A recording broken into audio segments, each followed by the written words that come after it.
30 seconds left. I got the spike. Seek them out. Not ready yet.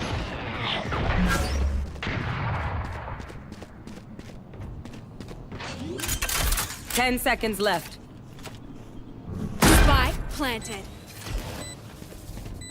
One enemy remaining. That's 3.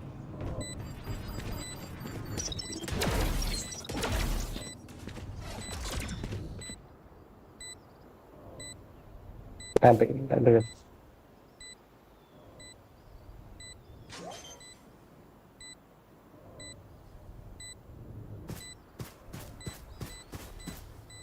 Blind है वैसे भी blind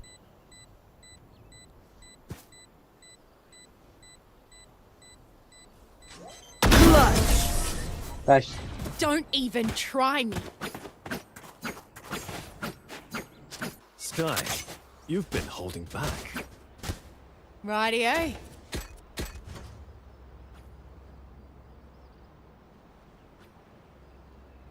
Need a drop. Thank you. Thanks. Reloading.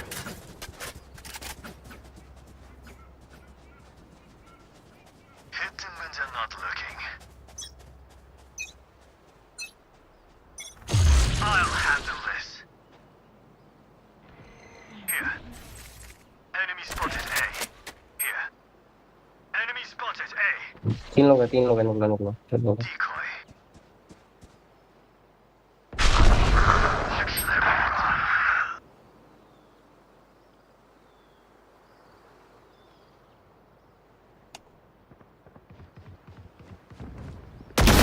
Enough. Spec dropped. I got the spike. Hawk out.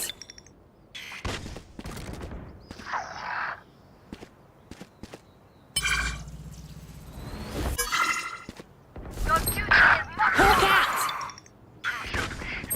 nobody had plan Spike planted.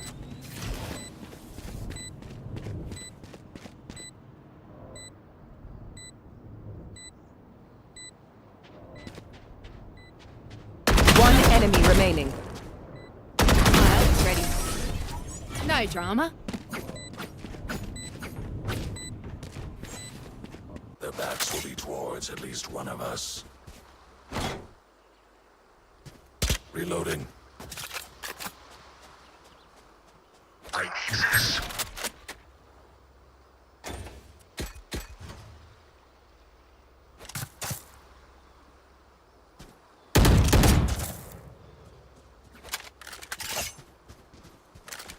Good luck, Sky. Nope. Thanks. I got the spike.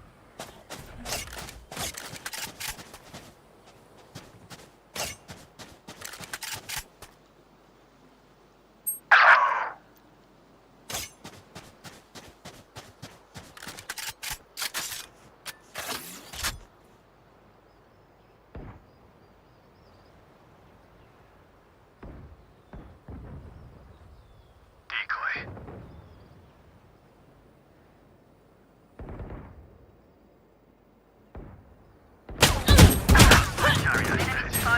Spike down B. Last player standing.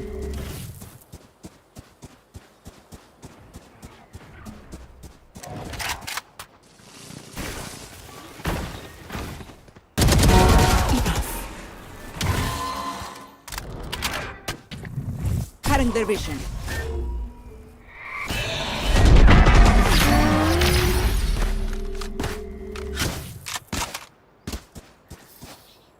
Wait until I blind them to strike. I need a drop. Reloading. Need a drop. Thank you.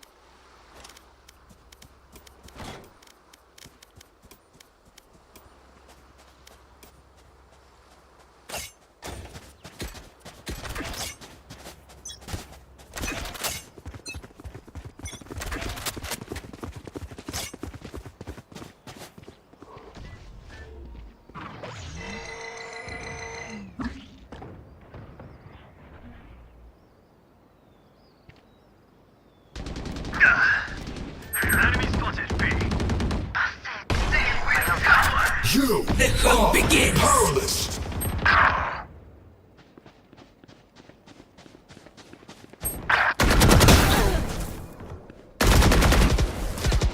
Hawk out!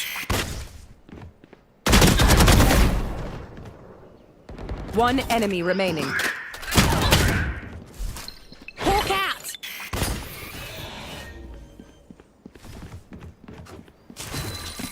Seek them out! Last player standing.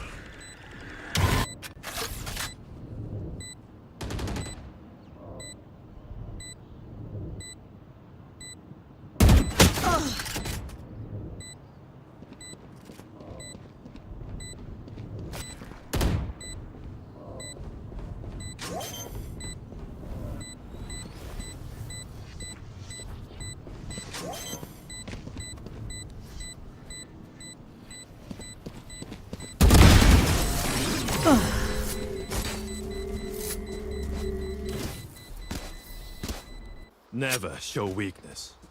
Ever. Reloading. Need a drop. Thank you.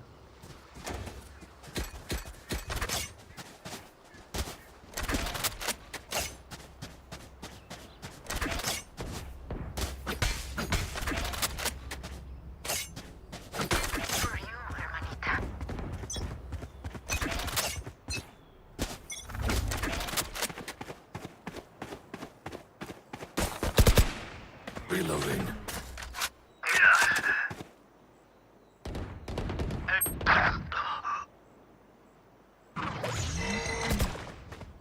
Reloading. Our carrier is dead. Spike down A. Oh yeah! Monster on the loose! Last player standing.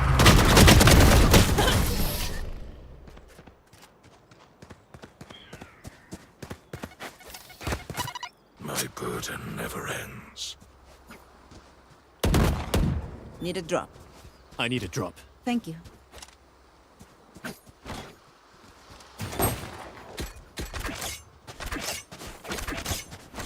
Need a drop. Thank you. Thanks. Snuff them out.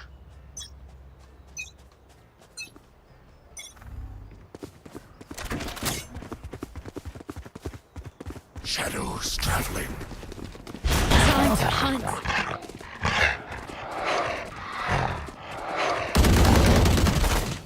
My ult's ready. Ultimate is I'll ready. return. I'll handle this. Heal up, squad! Cover going out. Spike, plant, healing over here. Enemies in decoy.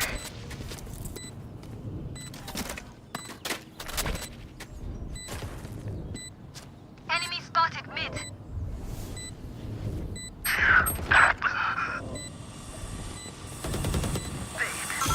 One enemy remaining.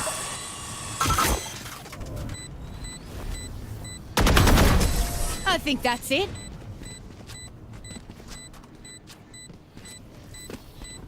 Last round in the half. We cannot keep our goods after this. Spend all. I need a drop. Reloading.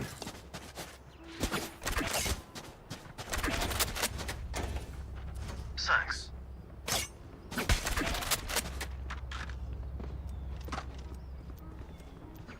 Jump.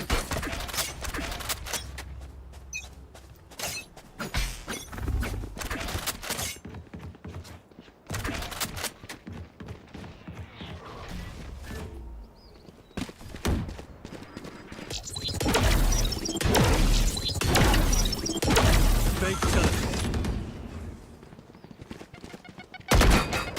Fire in the hole! Sleep tight.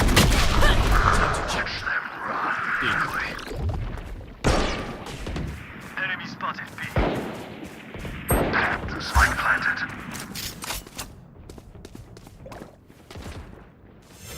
Healing you.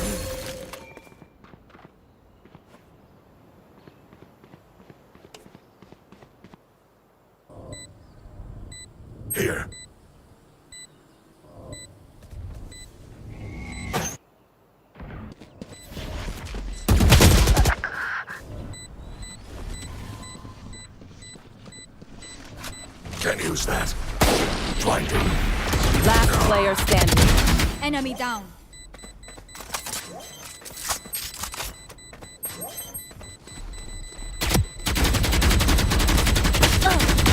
Return to dust. One enemy remaining. Clutch.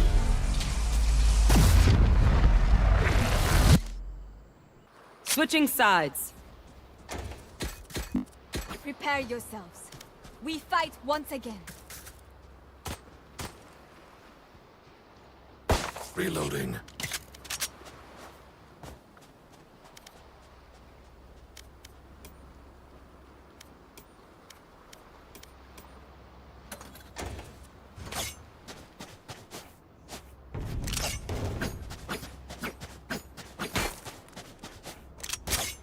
G'day.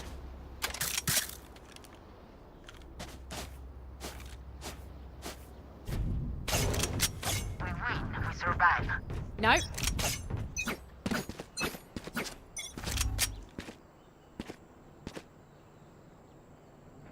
Enemy spotted B.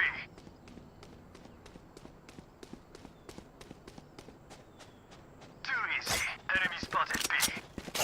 Good on ya. Dead. Spike planted.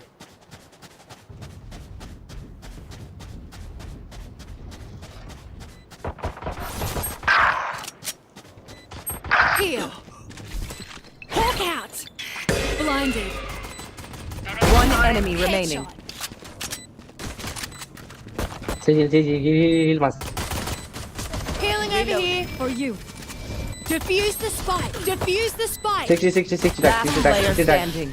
Clutch. अबे बहन के लोड़ो 40 मान लेते.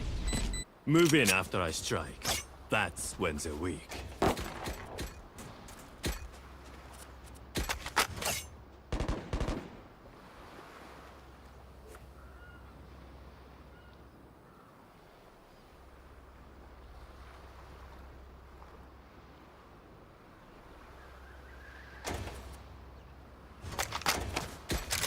I am not just a shadow.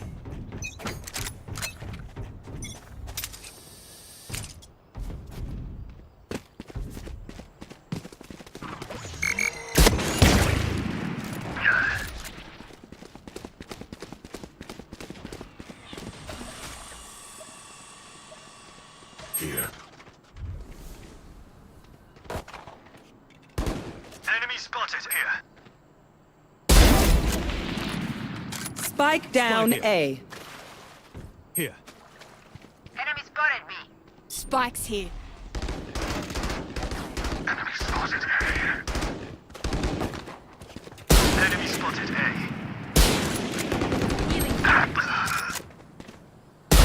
Taken out. ये वाली side पे.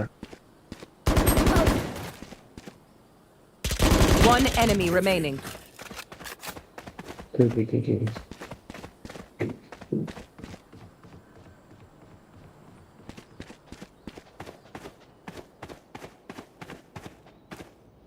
Spike's here. 30 seconds left.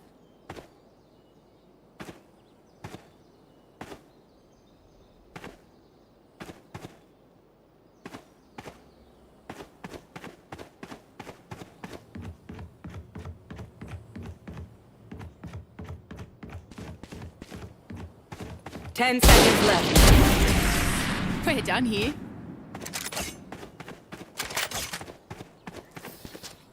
I don't care if there are 5 of them or 50 of them.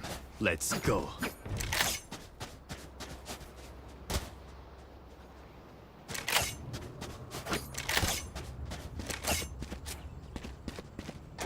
Help a girl out, would ya?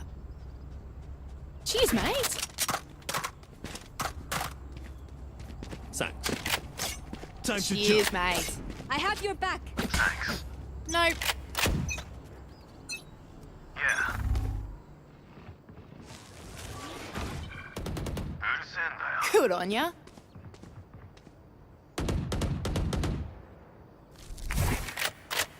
Decoy.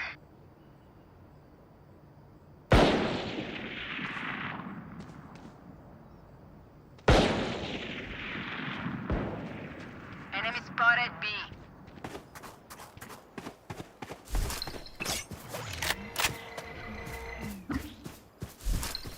Hawk out!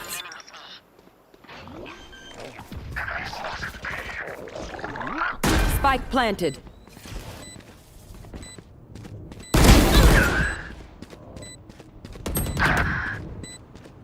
अब पीछे पकड़ो। One enemy remaining. Cover going out. Defuse the spike.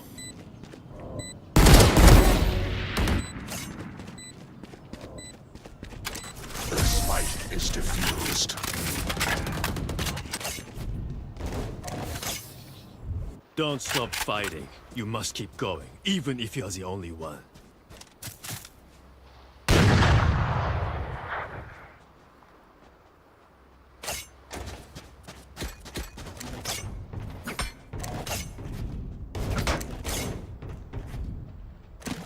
Need a drop.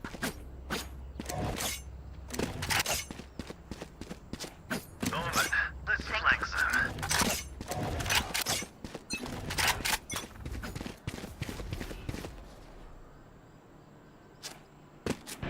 Parasite. Yeah.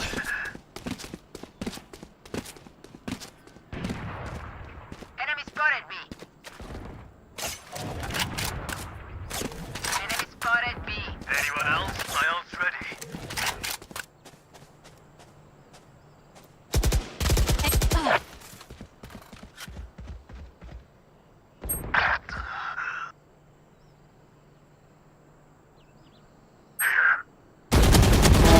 Done One with. enemy My ult's remaining. ready. Spike down mid. Seek them out. Found one.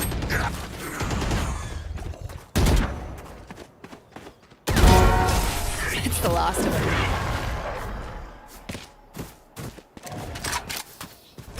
The dimensional fabric here is thin. I'll tear through. Reloading.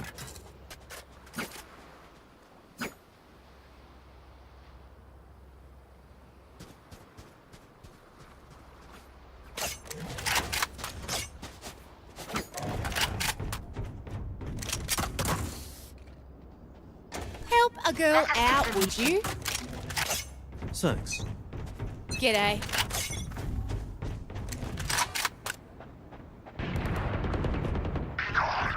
Fire in the hole! Enemy spotted A.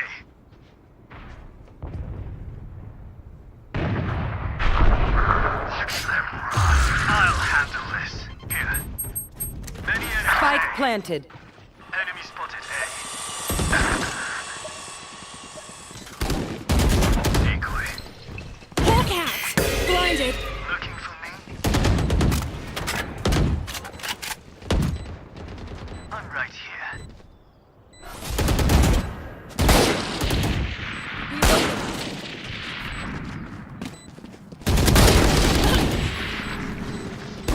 One enemy remaining.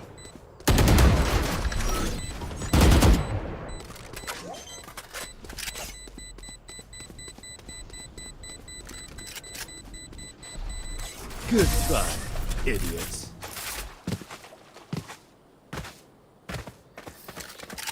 Zuko better watch their backs. Need a drop. Reloading.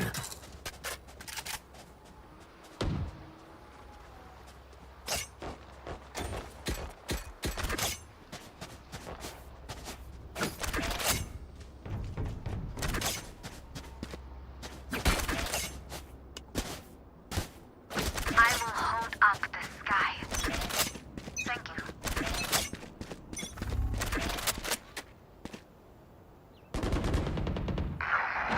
Good on ya!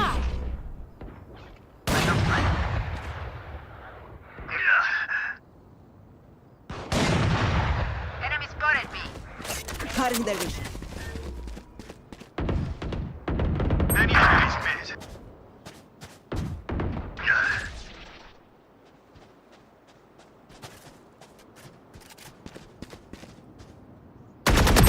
One enemy remaining. There. Enemy spotted mid.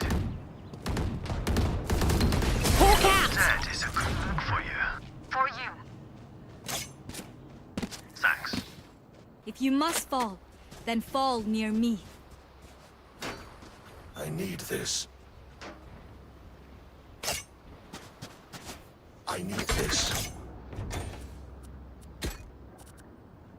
I need this.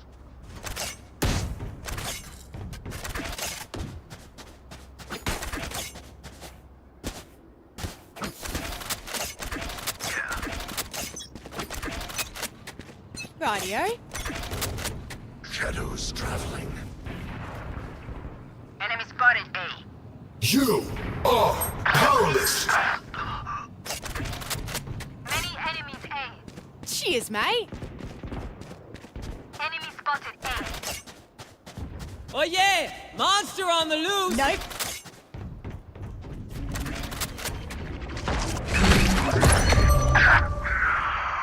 Spike planted. Last player standing.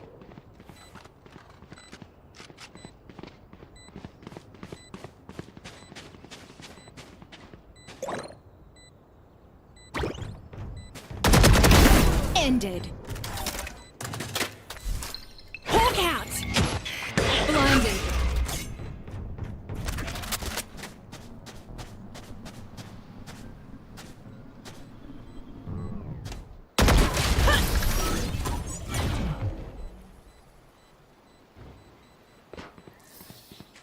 I survived obliteration.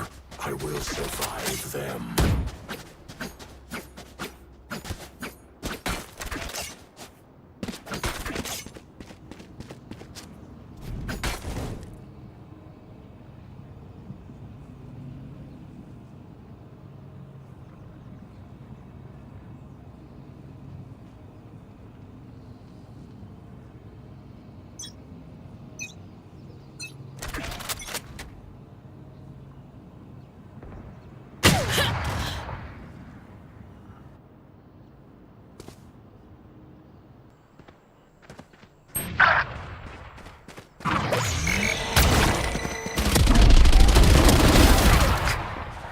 Spike down mid.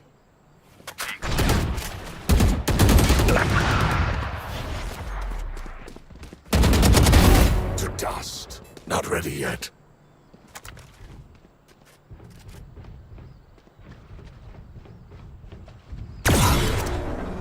Enemy spotted A. Feeling Not ready pissed. yet.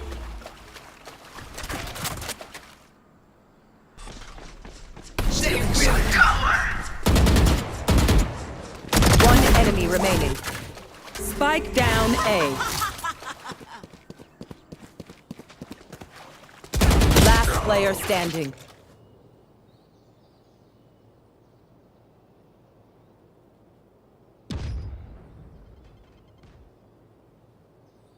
Thirty seconds left.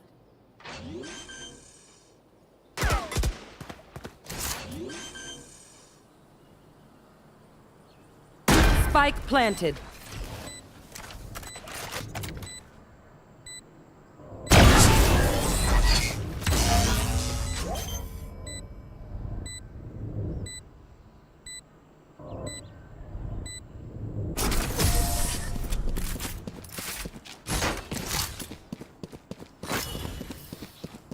Pick something nice to kill them with. It's the least we can do.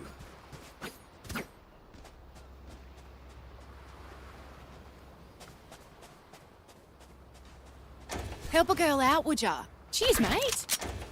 Thanks.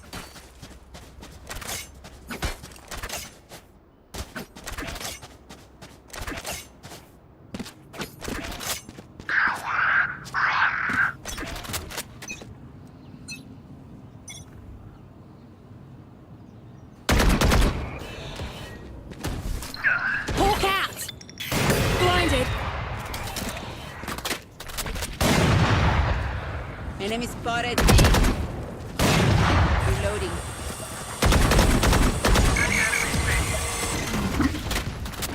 Careful here.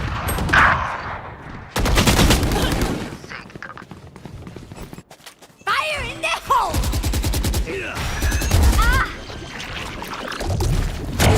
Red dead. Spike planted. The hunt begins.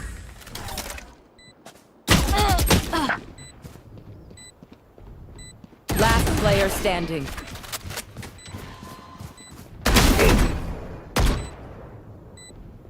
The right.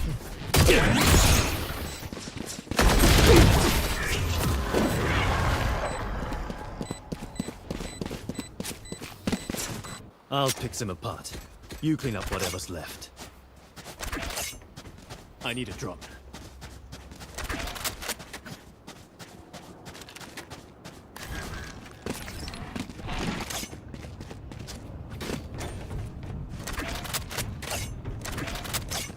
I need a drop. I got yous, okay?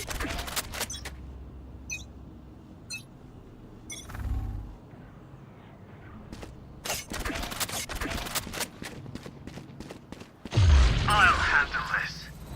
My ult's ready. Good on ya. Many enemies, eh? Killed. Spike planted. Enemy spot decoys. Good on ya.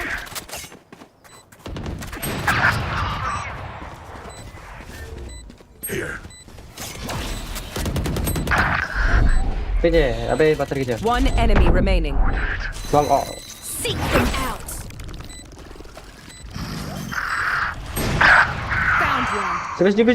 बीच अब मैं एक बार सही जा गया Don't even start that shit.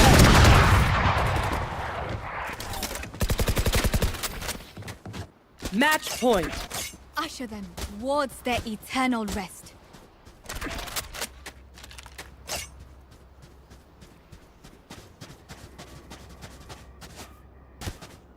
I need this. Rightio. Cutting through. I need this. Thank you. Try not to die.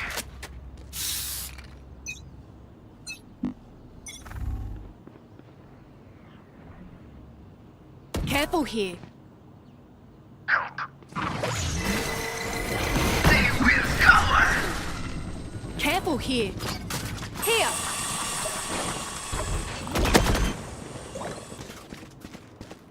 Spike is B. Let them run.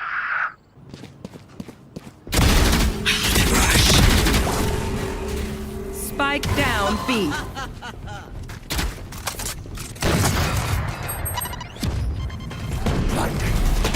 One enemy remaining.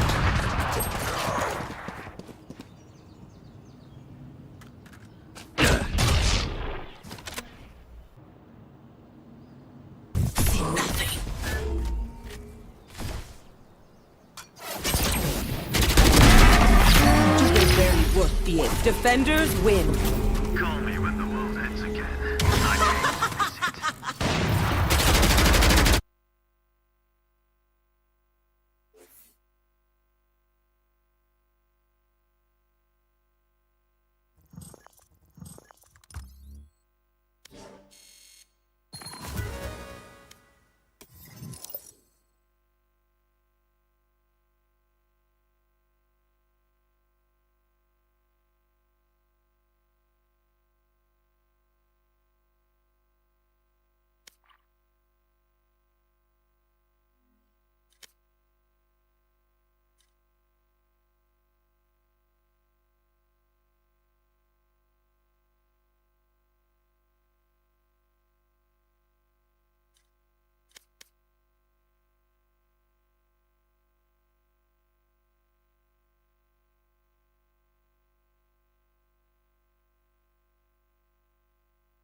The company is hiring.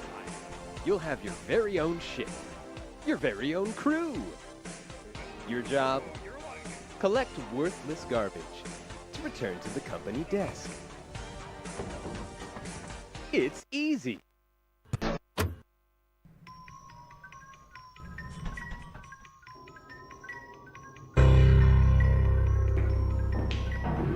coming, they're coming.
What's up, tricksters, and welcome to the final episode of Jet to Immortal series, a series where I'm teaching you my best Radiant tips, tricks, and strategies for Jet. Last episode we reached a 7-2 with a whopping 9.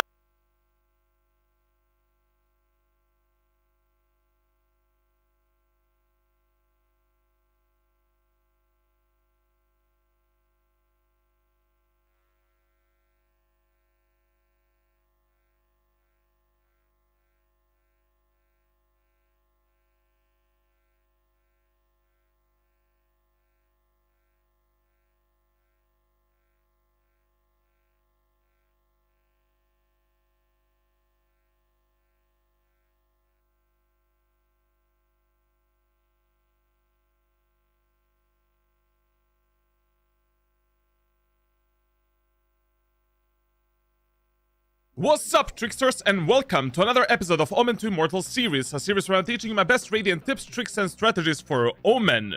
In the last episode, we had a bit of rough time because of the toxic Ascendant players, and welcome to the very first episode of Omen to Immortal series. In this series, I'll try to reach Immortal by only playing Omen and showcase you a lot of pro tips, tricks, and strategies. The goal is to have the absolutely highest win rate while teaching you some high elo knowledge that you can abuse to rank up faster. This act we're completing this series with Omen and Jet, and in episode 7 we're doing Unranked to Immortal with a brand new Sentinel agent coming in Valorant. Consider all of these series like an in-depth agent's guide that you won't find anywhere else. Also, during this series, same as with Jet, I'm making the agent playbook with the best Omen executes and tactics for every single map in ranked solo queue. You can access this playbook and all of the in-depth guides on my Discord server. All of these games are streamed live on my Twitch channel, and you can join me on this journey where I'm trying to one, yes, even you, with a round of Ascent. You buy a shorty, light shield, 1 teleport, and keep the classic in your hands. When the round starts, pick up the shorty, and if you hear the enemy's footsteps, place the smoke with a cubby position like in this example. In this location, you can dodge enemies' random spam or utility, recon utility, and outmaneuver your opponents. If enemies end up going B, simply take the classic pistol for a retake.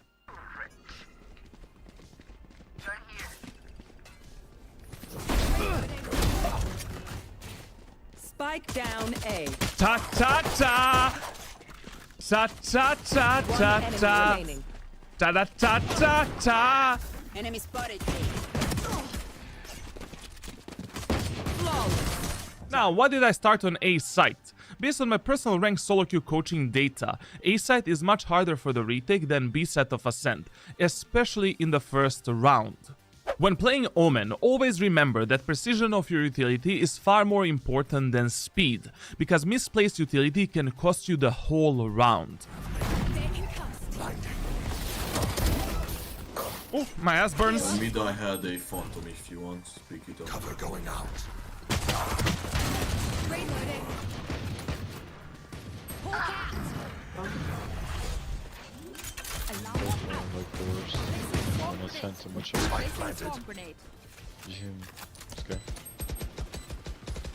One enemy remaining. She has a phantom. This off angle here is amazing to get easy kills onto enemies that are pushing you from top of the rafters. Make sure to abuse it, my dear friends. Fuck. Oh. Jet minus 80. Enemy spotted B. One enemy remaining. Close mid. GG, boys. Attackers win. First match completed, bro. Bro, we got this match. We got some really good teammates. This first match was nothing special, but I was really surprised that we're already playing in Diamond Elo on a fresh new account. I guess that unrated games impact your initial rank quite a lot. This is my favorite first round Omen strategy on Attack of Lotus. You buy classic, 2 smokes, 2 teleports, and light shield. At the start of the round, jump spot enemies in C long to reveal them and to get an information if there is someone behind the mound. Then these are the proper default smokes that you should be giving to your teammates on Lotus when pushing C site. In the first round, I not use any aggressive smoke setups because I want to primarily teleport in this safe corner right here, as my teammates are pressuring enemies at the back of the bomb site, making the Subway sandwich out of them. In this post plant, I've made a mistake and I didn't pay any attention on the minimap. I should have pre-assumed that my stupid raise will push alone into the CT and I should have followed her for a potential refrag. In ranked solo queue, you need to babysit your allies and recorrect every single mistake that they are doing, if you want to have higher chances of winning, of course. That's why map awareness is extremely important to rank up faster in Valorant. In this 1v2, I've placed a random smoke on top of the spike so that I can isolate enemies into 1v1 gunfights and have easier time fighting them. But at the end, I kinda trolled a bit. I trolled, bro! I trolled! If you're playing Omen or any agent with a movement ability, when executing A main of Lotus, it's very important that you rush to take the position at the rubble. For an example like this with Shrouded Steps. This will put enormous amount of pressure onto enemies and allow your team to peek them from 3 different angles.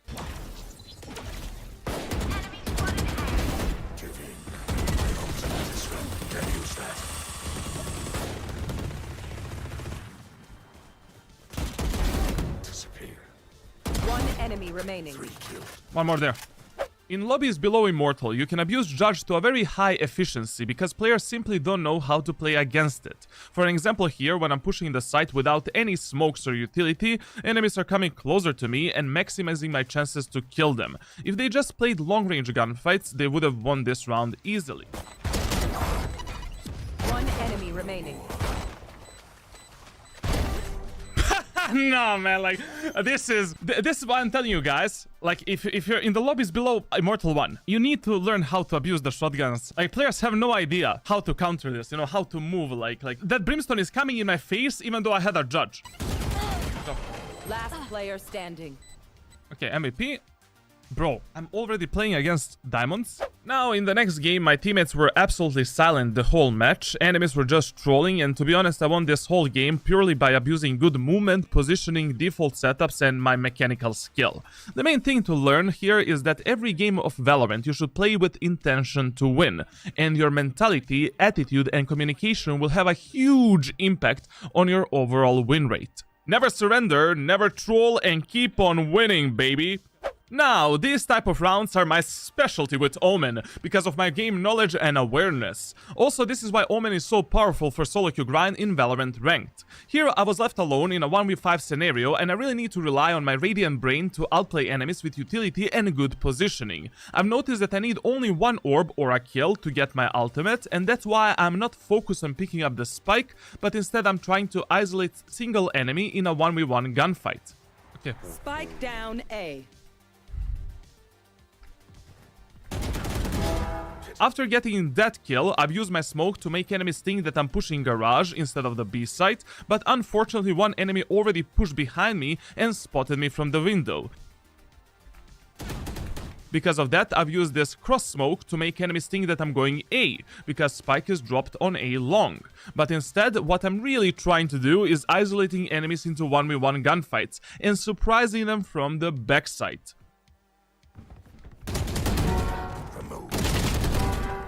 By this time, I figured C site must be open. I mean, enemies got the spike on A long 40 seconds ago, and it's the site that's the farthest away from the spike. But Cypher Ratatouille is still there. Sometimes, no matter how hard you try, you simply don't know what to expect from solo queue gorillas. And by the way, when you're in the clutch with Omen Ultimate, you can almost always pick up the spike if you teleport exactly on top of it.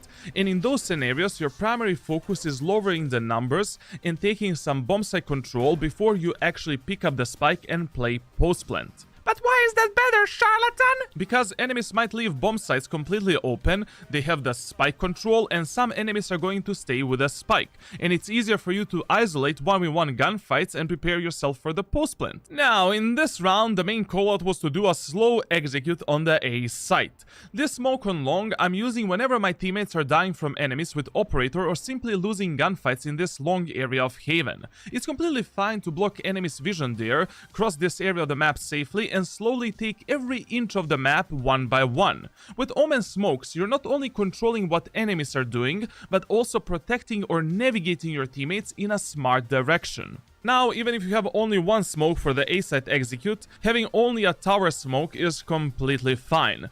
But in this round, there's a lot of things that kinda went wrong. First, our mental abomination of Reyna pushed alone mid and died like a potato. Second, enemies had a really interesting utility setup on long and their aggression was very unpredictable. Sometimes if you just do some random stuff that's out of ordinary, it might work. Third, our teammates from short pushed extremely fast into the bomb site, so I couldn't even place my utility for them, and I was unable to connect with them in time. Because of that, I used this smoke with TP on the bomb site to connect with Sky, and I'm trying to isolate enemies into some gunfights that will work in our favor. My ultimate is ready. Cover going out. One flank. Flank? Maybe. Last player standing. Is the flank? Spike down A. On top of box one. And once again, Papito is in a 1v2 clutch without the spike, but with my ultimate. And in this situation, I'm having the exactly same thought process from the previous round. Watch them run. I have 30 seconds left. spike planted. Shadows traveling. One enemy remaining.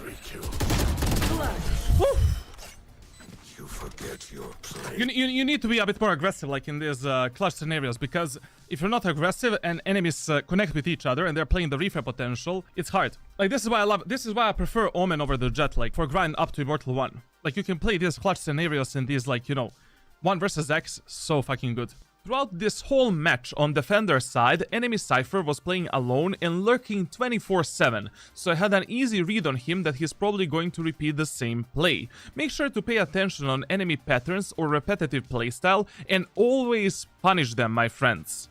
Big brain tip alert! In this scenario, Cypher can push me from garage or from C site. Instead of holding these two angles from CT position and gambling my crosshair placement onto one of these angles, I'm simplifying these two angles into one.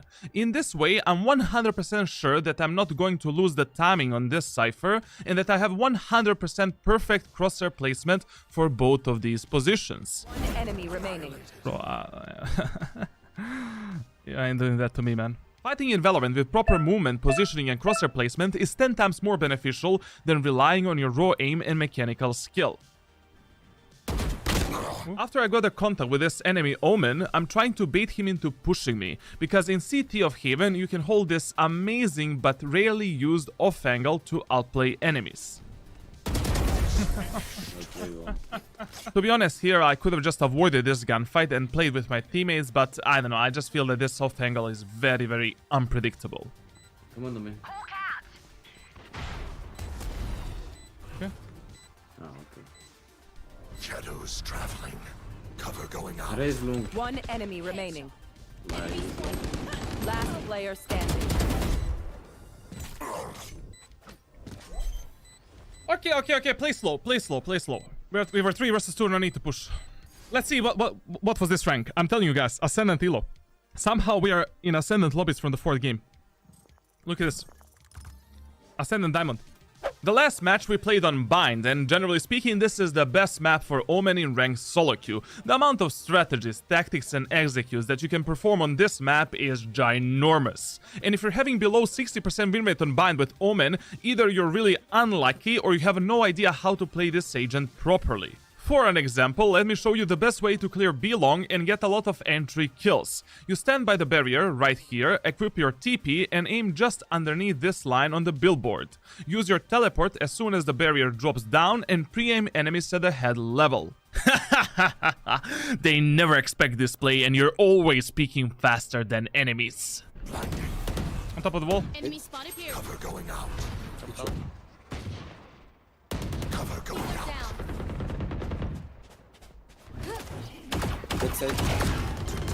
One enemy remaining. Now, a lot of controller players that I'm coaching have extremely bad default smoke setups on every single map.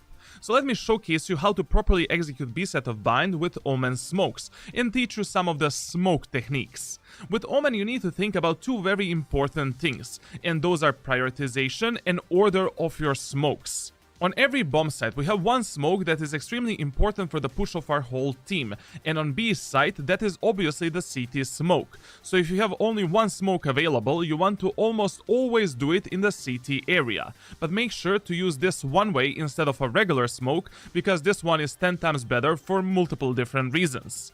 And when it comes to order, your first smoke is always placed at the first angle that your most aggressive teammates are going to engage. In this scenario, I place CT smoke first because I've noticed that KO in the window is much more aggressive than my Cypher in B-long. That's why my second smoke was placed for the elbow. And these are the perfect default smokes for B push on bind.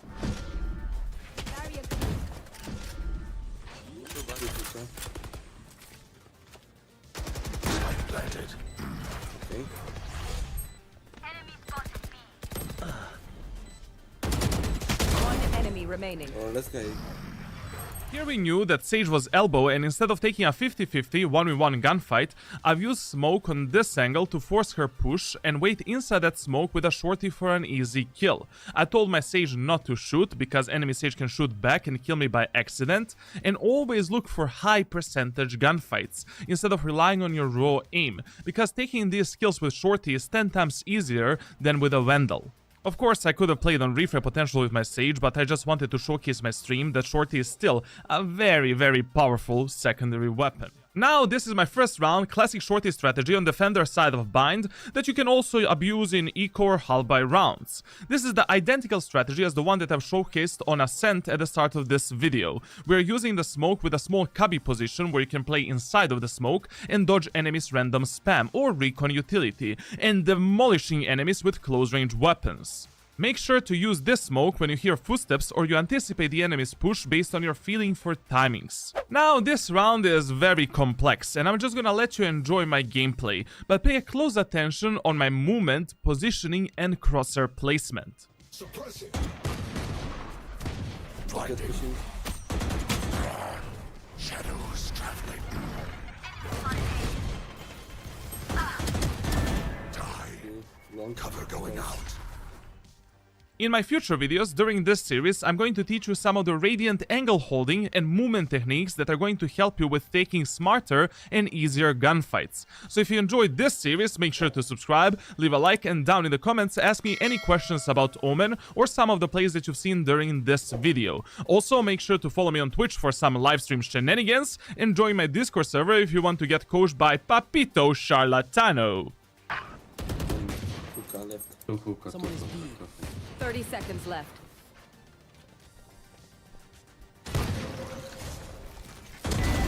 Drop, just drop. Spike down B. One enemy remaining. Let's get your right side. Good job. Good boss. Defenders win. Out of my way. Which rank did we get? Where are we starting our journey, bro? Bro, if you get above Platinum 3, it's gonna be crazy, man. It's gonna be crazy. If you get above Platinum 3, I don't know, man. Fuck, man! So, in this first episode, we won all 5 placement matches, and somehow we're starting all the way at Diamond 1. Let's see for how long we're going to keep our 100% win rate, and other than that, I'll see you, my dear tricksters, in the next one.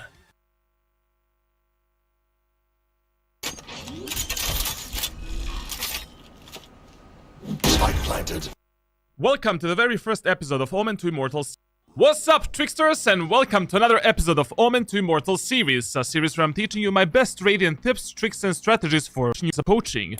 I add Omen on Pearl as a main controller, because his smokes are not that useful to cover all of the angles, compared to Viper for an example. But in lobbies below Immortal 1, you can still hard carry with this agent. If you're pushing B side with Omen, understanding your default smokes is crucial to properly support your teammates. One smoke should be placed for the CT and backside cross, while the second smoke is used to cover Heaven. Make sure to drop the Heaven smoke right here and not all the way in the back, so that the players playing under Heaven are smoked off into a one-way, and the players running out of the Heaven cannot peek you from the ledge. Silence.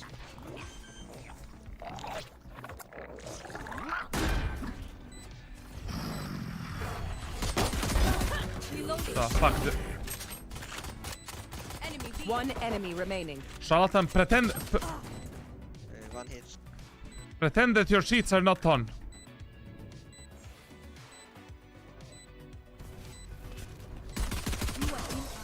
Of course, your smoke setup depends on overall economy of your team and whether or not you want to do some kind of an aggressive outplay, but this is the one that I would use in the first round and as a default setup to support my whole team. Now, on the other hand, Omen is extremely good for playing post plant on both bomb sites because of his extremely useful one-way smokes. Like for an example, if you're defending the post plant on B site and the spike is planted for long, you can use these two one-ways to completely block the enemy's vision and easily secure the round.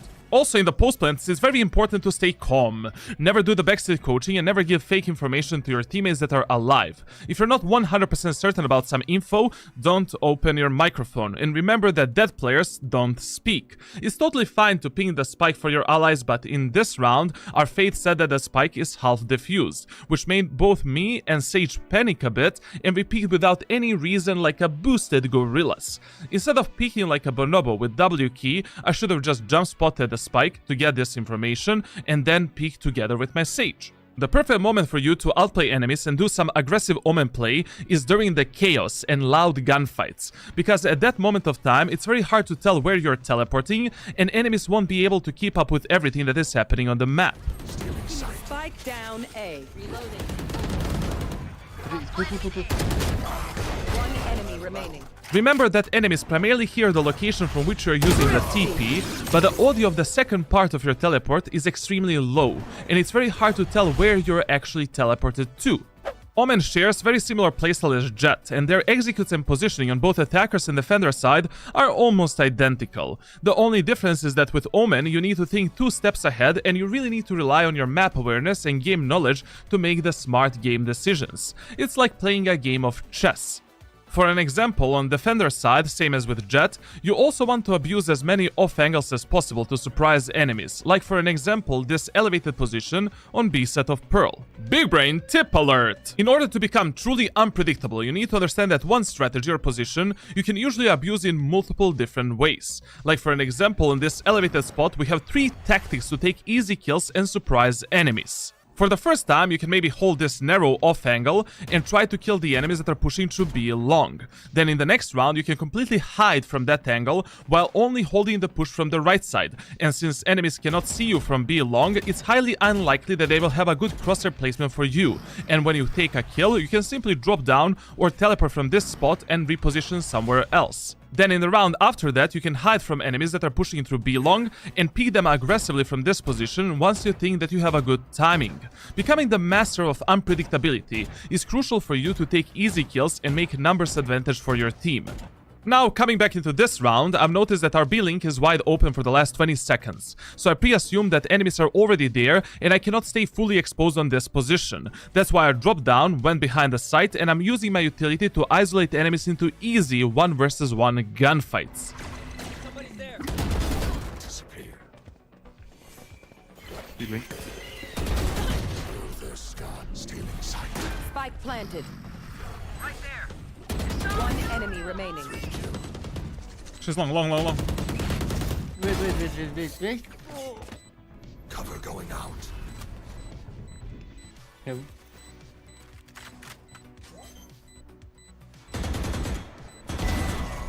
Nice, GG. Like, I played 6 games. And I'm already Diamond 1 with 77 rank rating. How is this even possible, bro? It's a fresh account. Now, the next game was one El Clasico in the Valorant Snowflake community. After losing only 3 rounds on Defender's side, our Cypher decided that the game was unwinnable, and he left the match. Please, never, but literally never be toxic in the game, never surrender, and never leave your matches, because you never know when you're playing with an all-time Radiant coach that is gonna carry you and give you a free win.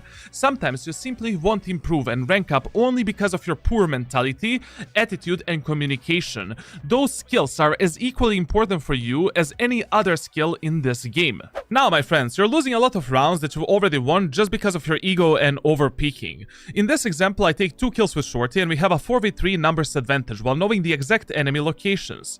We are playing a bonus round with Spectres against the enemy's full buy round with Vandals. And what do my teammates decide to do with this advantage? Of course, pick these long-ass angles which almost threw us the round. Just think about it, if you lose this, it's 2-1, and if you win this, it's 3-0, with enemies having to half buy our eco while our economy is blooming. Remember that first 3 to 4 rounds are the most important rounds for you on both attackers and defenders side, because they might decide the outcome of your whole match. They hold a great value for building a proper economy, but a value of momentum as well, because sometimes if you win just these first 3 rounds of the match, the enemy's mentality might be completely destroyed, and maybe this time someone in the enemy team is going to leave the match and start trolling. That's why in the first 3 rounds on every single map you need to have 100% focus, 120% discipline, and you need to follow some strong set of strategies and rules for ranked solo queue on both attackers and defenders side. In this round, after initial 2 kills on B long and 1 more kill on mid, I got info that one enemy is B link, and I figured that the other enemy must be close to the B side, so I ulted A for a safe plant. Only do this type of a play if you're 100% sure where enemies are, otherwise you might lose the spike to the enemies and potentially the whole round. This is another reason why map awareness is so important when you're playing Omen, my friends. Spike planted.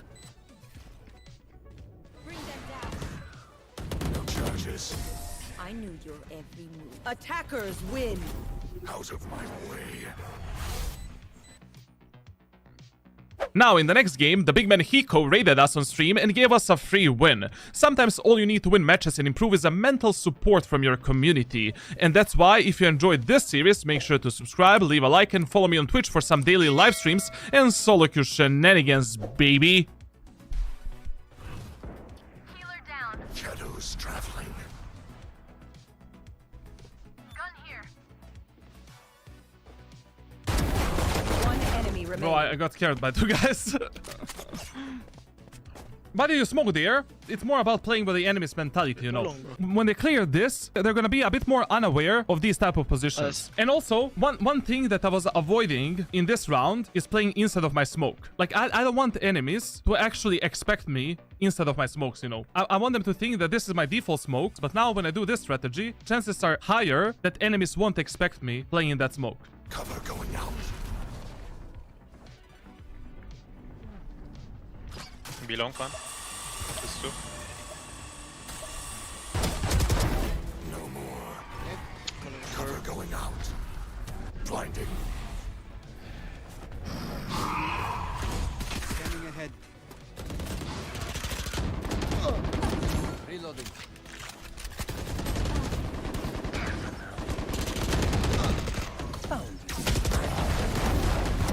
One enemy remaining. Spike down B. Caution here. Spike spotted. Reloading. Did you see that? Like that Raze was not aware of me playing in the smoke because she did a boombot. I outmaneuvered the boombot through the smoke, and because the previous round I played like on the outer edge of the smoke, they probably thought, he's not playing in the smoke, you know? Now, mastering and abusing Operator is something that every player in Valorant should do, regardless of the agent that you're maining. If you're playing Op on Omen, which is something that you should totally do a lot, try to master holding tight pixel angles because you don't have a dash ability like Jet, and you're not overexposed in this way. And once again, here's a perfect proof why Shorty is so overpowered on Omen in combination with his smokes. You can simply outmaneuver the whole enemy team with this Wombo combo and your teleports. Spike down B. One enemy remaining. This is my favorite and the best execute on B set of Bind with Omen. At the start of the round, you deploy a fast one-way for CT, you smoke the elbow, and you teleport with ultimate in this corner right here. Most of the times, enemies will end up thinking that you TP'd into elbow because sound of the teleport is almost identical, and you pretty much can backstab anyone from the site. Message, please. Look behind. I have sight. If this play works in Radiant lobbies, trust me, it will work in your elo as well. And the best time for you to do this type of a play is if you notice that enemies are primarily playing in window or in the garden area when they are defending the B site. No way, this Phoenix. Spike down B. One hookah. A is clear. You can TP. I will go A. Maybe one then. Spike down A. Where did you die? Long. Long. Finish long. One enemy remaining. Last long. Still there.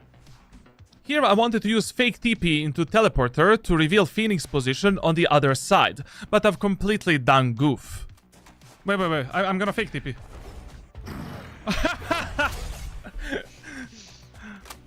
Let's go. 3, 2, 1. Seconds left. Last player standing. No, man. I do everything right, man. I open the bomb site, I kill the Raze, I kill the Omen, and then I fuck up everything. One quick tip for bind is that you have enormous amount of useful one-ways on this map, such as this one that you can use if enemies are stuck inside of the teleporters. All of these one-ways and many other strategies for every single map you can find inside of Omen Ranked Playbook that you can access on my Discord server. And also on Discord you can hire me as your private Valorant coach if you want to improve fast, like thousands of players that have coached before you. Now, after 9 wins and 1 lost game, we're already in Diamond 2, my dear tricksters. Let's see if we can maybe get a double rank up into Ascendant and finish this series in a record-breaking time. Thank you for your support, and I'll see you in the next one, baby. Welcome to the very first episode of Omen to Immortal series. In this series, I'll try to reach Immortal by only playing Omen and showcase you a lot of pro tips, tricks and strategies. The goal is to have the absolutely highest win rate while teaching you some high elo knowledge that you can abuse to rank up faster. This act, we're completing this series with Omen and Jet, and in episode 7, we're doing Unranked to Immortal with a brand new Sentinel agent coming in Valorant. Consider all of these series like an in-depth agent's guide that you won't find anywhere else. Also, what's up, tricksters, and welcome to another episode of Omen to Immortal series, a series where I'm teaching you my best Radiant tips, tricks and strategies for Omen. Last episode I've reached Diamond 2 with only 10 games played on a fresh new account, and we are already playing against Ascendant and Immortal players. If you have any questions about Omen, feel free to ask me down in the comments below, or you can join my Discord server for professional Valorant coaching. Other than that, let's hop into our first game and see if we can get a double rank up into Ascendant, baby. Now, why Omen is so strong with a shorty, especially in the first round on Defender's side, is because of his adaptive and regenerating smokes. You can easily cut angles and reshape the map to always work in your favor. For an example here, I'm using my first smoke to close the distance on short and play inside of it with a shorty. And then I'm using my second smoke to cut off the left side, which allows me to easily clear the right portion of this area. When giving info like 1 HP, low HP, 1 shot, be careful because 50 HP in a pistol round is not a low HP. Low HP is everything that you can kill with 1 bullet to the body or legs. Last player standing. One enemy remaining. In this example, I would go for a headshot, but I just spammed the body because my teammate said that he is low HP, and because of that information, we lost this round. I mean, of course, I could have played this much better if I just waited for my smoke to regenerate, smoke the spike, tap the spike, and kill the gecko with some unpredictable peek from the smoke, but when you give this information, you kinda give confidence to your teammates to take immediate gunfights. One of my favorite plays on Haven is using this one-way smoke on C-Long to outplay enemies. You can use this smoke to simply stop enemies push, but also you can use it for some big brain plays. For an example, if you hide inside of this smoke, you can peek the enemies on the right side when they're executing the site, and then after taking a kill, you can easily teleport behind the enemies and completely outmaneuver them. You can also simply chill inside of this smoke, wait for the enemies to push, and pick a right moment of time to teleport behind them, or simply peek them from this location once the smoke disappears. Most of the times, enemies will think that this is just a regular one-way smoke for C-Long, and they won't be expecting you on this position.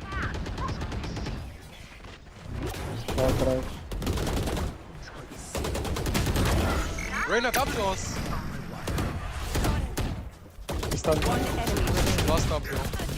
And once again, I'm the living proof that you don't need good aim to be Radiant in Valorant. Simply use your brain, use utility in a smart way, and that's it, baby. Also, at the start of this round, I've used this smoke on top of A main choke point to support my teammates, because I've noticed on the minimap that they are going for some aggressive play, and this smoke will support them to take the full A main control. On this position, you can also use some kind of a one-way, but I simply didn't have time to do it. When enemies are pushing your teammates on C set of Haven, you obviously want to throw one smoke on C long to stop or delay the execute, but not many players use this smoke between the platform and default, which is a very good smoke to support your teammates if they are playing at the back of the site. This smoke setups allows them to outmaneuver enemies for some easy kills, dodge enemies' utilities such as Gekko's ultimate, and creates multiple opportunities for them to stay alive longer while you're on a rotation. Spike planted.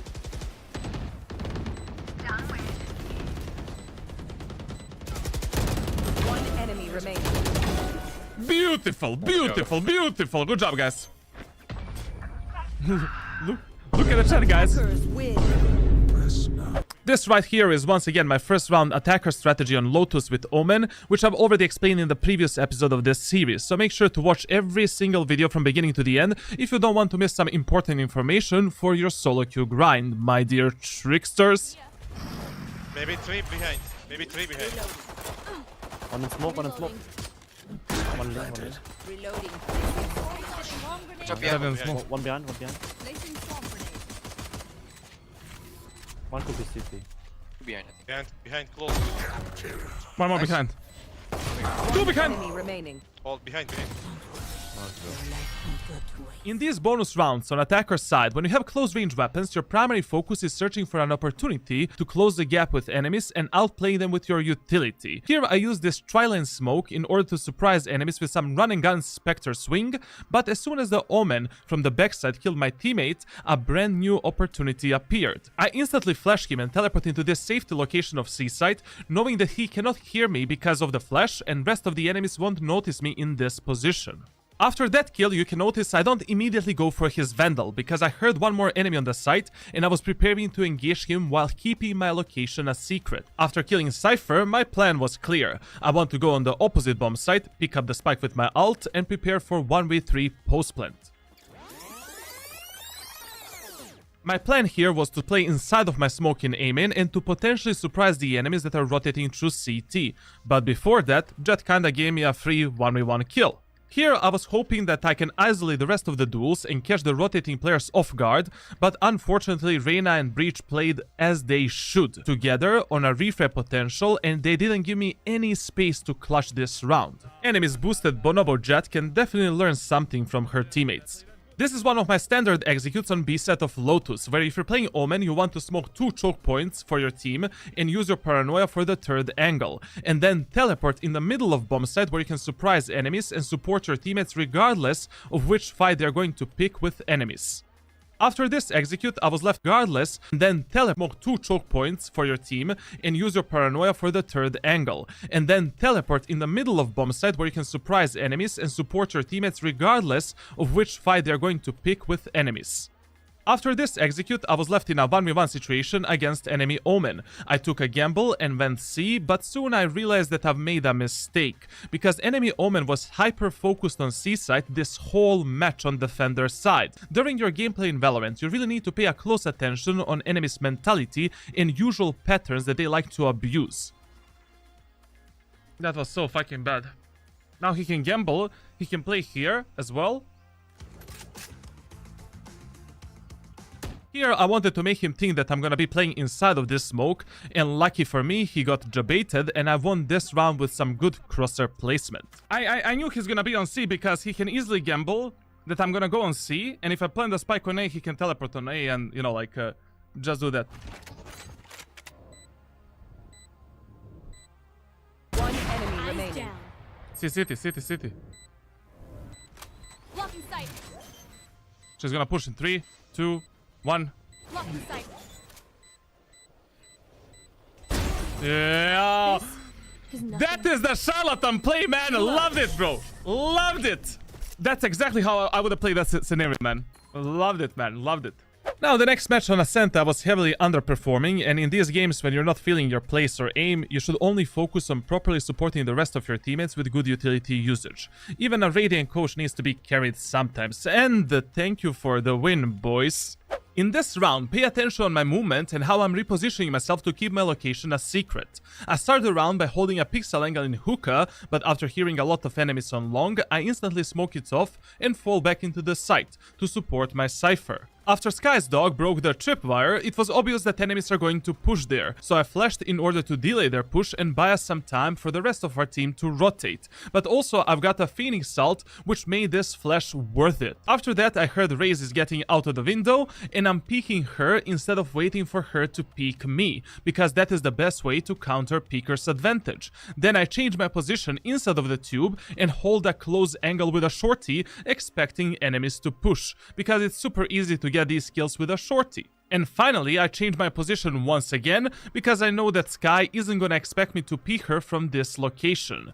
This is, my friends, the true power of Omen, once you completely master this agent. This play, when attacking a set of bind, I call El Papito Clásico. From this play, you can make multiple different outplays and it can work in any round, especially in the first one.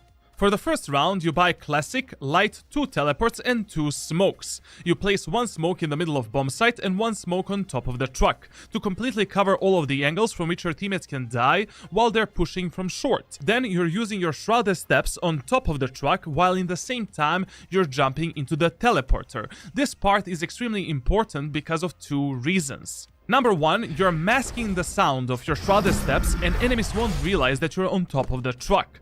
Number 2, enemies might think that you're rotating to B site and their rotation from B to A is going to be significantly slower, while in the same time enemies on A side don't know what's actually happening. Then, once you reach this position, you can do enormous amount of different outplays, like for an example, you can immediately jump into the lamps and make the Subway sandwich out of the enemies. This outplay always works for me in Radiant lobbies, so it's definitely going to work in your elo as well. And with this play, you can easily clear lamps and hold front sight for your whole team.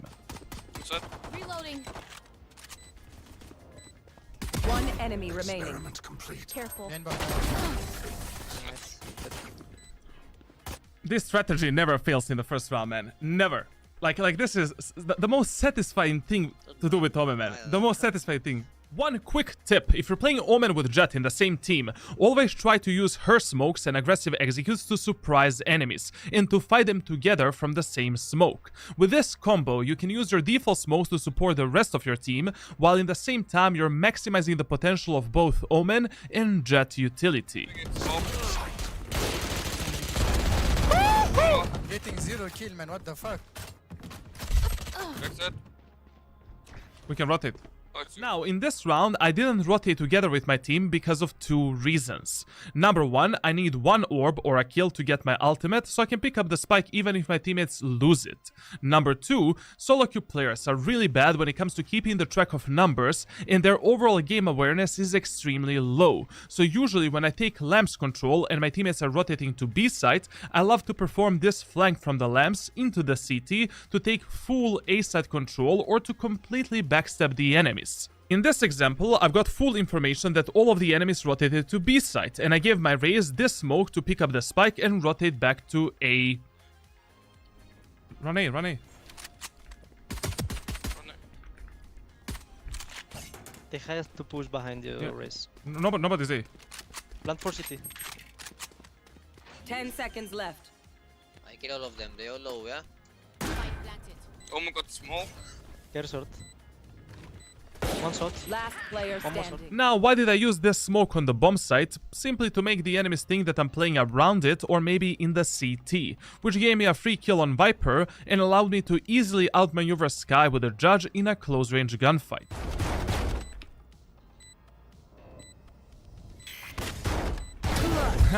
Amazing. This is why, my friends, Omen is the king of bind. Isn't it bad to lurk in the second round if you won the first round? Absolutely. Like, if you win the first round, you should never lurk. Like, in this round, what we should have done, we should have just pushed the B site as 5. And that's it. Okay, B alone. Let's go.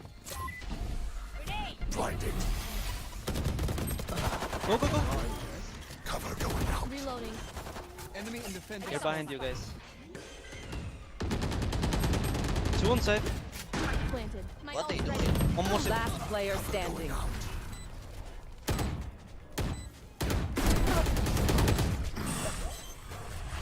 One enemy remaining. Oh my god. Wow, Omen. Attackers win. Well played, well played. Hold on to this moment. We can't stop here. Okay, very good round to finish the match. Now, after 13 wins and only one lost game, unfortunately we didn't get a double rank up into Ascendant, but we've reached Diamond 3 and I'm already playing against some high elo players. Let's see if we can keep our win rate, and make sure to watch the next episode because I'll be teaching you some 200 IQ Omen strategies for high elo. Also, keep in mind that you can access the Omen Ranked playbook on my Discord server with all of these strategies and tactics for every single map in Valorant, and if you're enjoying this series, I would appreciate. What's up, tricksters, and welcome to another episode of Omen 2 Immortal series, a series where I'm teaching you my best Radiant tips, tricks, and strategies for Omen. Last episode we reached Diamond 3 and we need only 3 more wins for Ascendant, but in this episode you'll see why this rank is the true ELO hell. If you have any questions about Omen, feel free to ask me down in the comments, or you can join my Discord server for professional Valorant coaching. Other than that, let's hop into our first game and see if your Radiant coach is going to lose some brain cells from boosted gorillas. Remember that one of the easiest ways for you to read the next play of enemies is tracking their ultimate ability status. For an example, if enemies have Killjoy's ultimate available on the attacker side of Ascent, you need to fight for B main control, because 90% of times Killjoy players will use their ultimate to push B side and take it for free, and if they position lockdown behind this box, you won't be able to destroy through the wall. Unfortunately, in this round, I was reading my stream's chat, so I didn't pay attention at all. Down B. One more there, right? Okay, that's good. Now, understanding this cross smoke that I've used is extremely important, because this specific smoke we are using in 2 different examples. If you're getting hard pushed on the B side, or maybe your teammates are getting stomped, I always use one default smoke or a one-way at the choke point to stop or delay enemies push, but also I use this smoke at the stairs if enemies already take control of the switch and some of my teammates are stuck on the actual bomb site. This smoke allows us to outmaneuver enemies and isolate them into 1 versus 1 gunfights, but in the same time, if enemies smoke CT, which they should, we can connect these 2 smokes and make a safe passage for our team to escape bomb site, survive, and play retake. Now, when it comes to retakes, every bomb site you need to look like an area that is split into multiple sectors. For an example, when I'm retaking B set of Ascent, first I want to completely isolate gunfights in Sector 1, then take the full control of Sector 2, and then I'm fighting for the final Sector 3. And because of that, I'm using this smoke to safely cross into Sector 1 and make sure that I'm not overexposed from multiple angles where enemies can kill me in some kind of a crossfire. 13 HP. 30 seconds left. 1 enemy remaining. Spike planted. Reloading.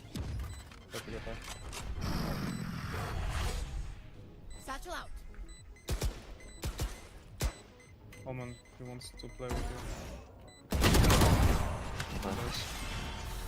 you. Whenever you're like 2 versus 1, always expect that enemy is gonna play a bit more aggressive, because it is impossible for that enemy to play passive on the site and just like win that 2 versus 1. And also, why they use the shrouded stabs there, just to reveal whether the Omen is, you know, where the hell is the Omen. I use it as a recon tool. Abusing elevator smokes with Omen is extremely important when you're in a numbers disadvantage or if you have a close-range weapon. These smokes are great to isolate gunfights on retakes and to reshape the map in your favor. The only mistake I've made here is that I should have used my shorty when I dropped down instead of a Vandal. I mean, this is exactly why we buy the shorty as a main secondary weapon for some easy kills. Remember, my friends, if you're an Omen main, you're also the king of eco and hull by rounds, because with so few credits invested, you can get a huge value. For an example here, we lost the first round, and since we get a lot of money from the spike plant, I decided in this eco round to play only shorty, light shield, and with my utility, instead of buying a stupid sheriff. I'm using one of my aggressive Omen setups to execute A set on Ascent and apply pressure onto enemies. Then I'm waiting for my teammates to get some contact, and this play gave me 1 free kill with full bomb site control. After that play, I'm not waiting for enemies to push me, but instead I want to surprise them and close the distance to maximize the efficiency of shorty. Last one. Both.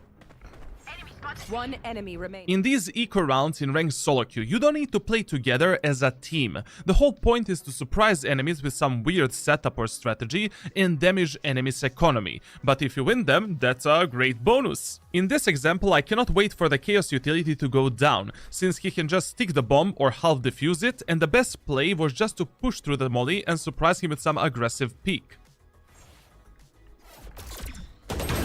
Hush, my ultimate cover going out.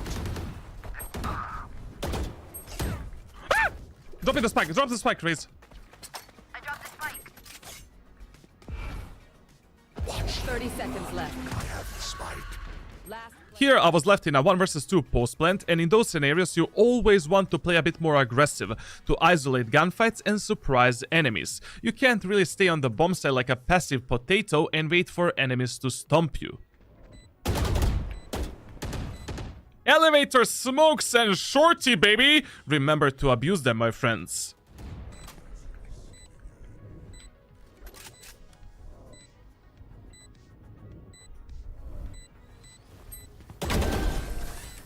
Omen, are you Radiant coach on TikTok? Yes, I am.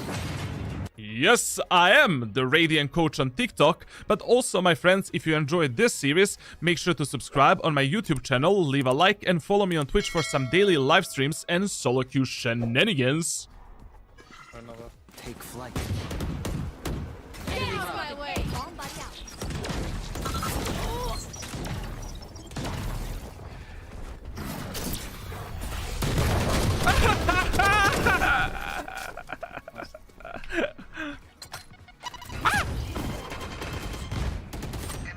Enemy spotted A.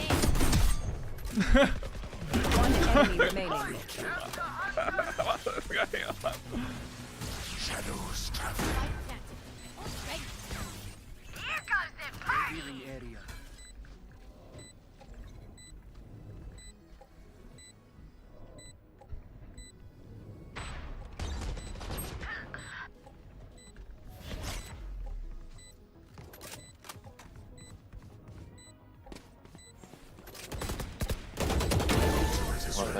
GG, guys. Attackers I will win. follow you, Omen. I will follow you. Thank you, man. This is exactly how you need to play Omen, man. Like, my aim, 0. Pupu kaka, man. Holding these tight angles is easier than what people think. You just need to apply the proper training routine and train your eyes to react on color changes, rather than fully visualizing enemies as objects. And all of these routines and trainings I'm sharing in my private coaching programs on my Discord server, but also on my Discord you can access the Omen Ranked Playbook with all of my strategies and tactics on every single map for Valorant solo queue. Remember to keep this tip 24/7 in your big brain. If enemies are in numbers disadvantage, always expect them to play a bit more aggressive, make sure that your teammates are playing on refrag potential, and don't allow enemies to surprise you or isolate your team into 1 vs 1 gunfights. Play smart, use your brain, and close easy rounds. One enemy remaining. Nice kill. Flashing. Spike planted. Blinding.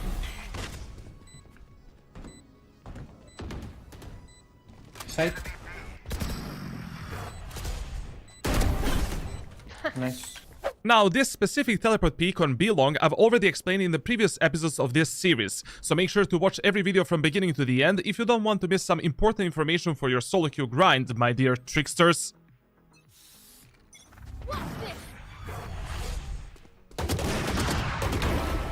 Nice, I flash.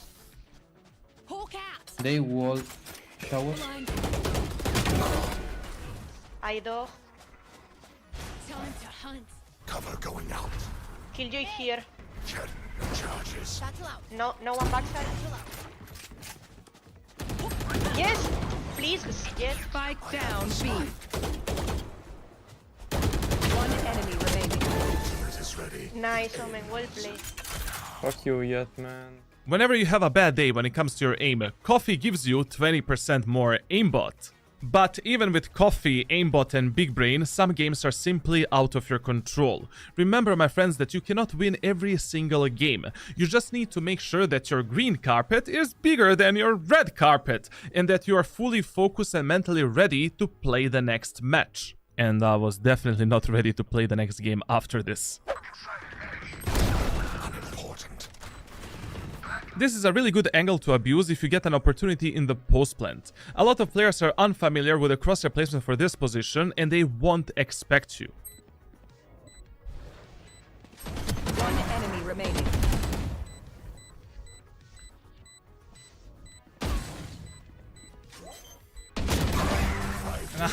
You cannot bait these players, you know, like a Radiant player there would be looking at the lower ground. In that example, I tried to fake jumping down by masking the sound of my drop with a bullet, but players below Immortal 3 don't really pay attention to those kind of details, so in the end, it doesn't even matter.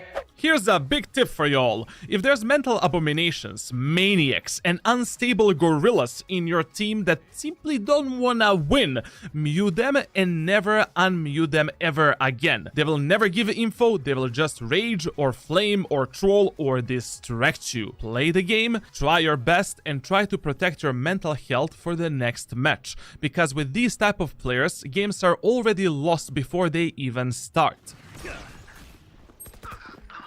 Push on the side. One enemy remaining. This was a mistake. This was a mistake. This was a mistake. This was a mistake. And if you are that type of person, I'm sorry that your father went for milk 20 years ago and never came back, but I just want to win a game of Valorant, carry you and never see you again. Thank you for your understanding. Attackers win. I knew it from the start of the game, man. As soon as I heard the voice of my Yoru, it was obvious. One hut. One side. 50. Low Last HP Harbor. player standing. Of course. Low HP Harbor. One enemy remaining. Remember, my friends, you're playing Omen, the master of deception. Use your utility to play with the enemy's mind and isolate angles for smarter gunfights. Let's go. Once again, this is the proof that Omen is truly the king of eco rounds if you abuse your utility and close-range weapons in a smart way. 110 Harbor.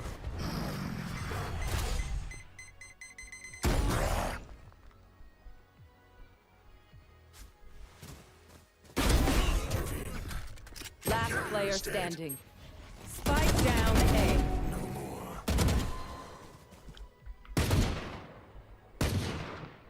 Careful behind you. Shadows traveling.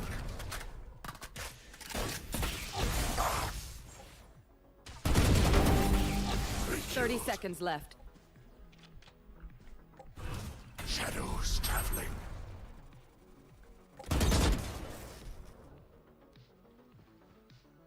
No way, she went back. One enemy remaining. You have spike, you have ultimate. Watch them run. Oh, bro, he didn't get it.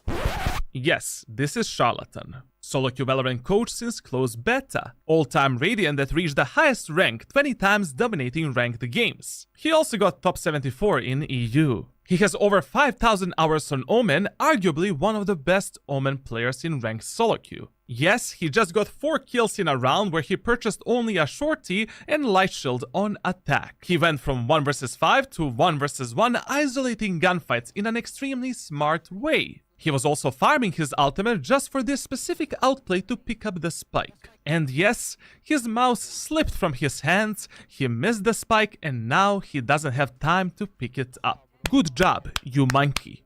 Now let's reset after that shenanigan and let's hop into another Monty Python round. Here we took the C set for free because enemies were playing retake with Killjoy's ultimate. In these situations where you didn't plant the spike yet and Killjoy does the ultimate, it's always better to disengage, don't plant the spike, go back, regroup and reset the round if you have enough time to do that and if you cannot destroy the Killjoy's ultimate.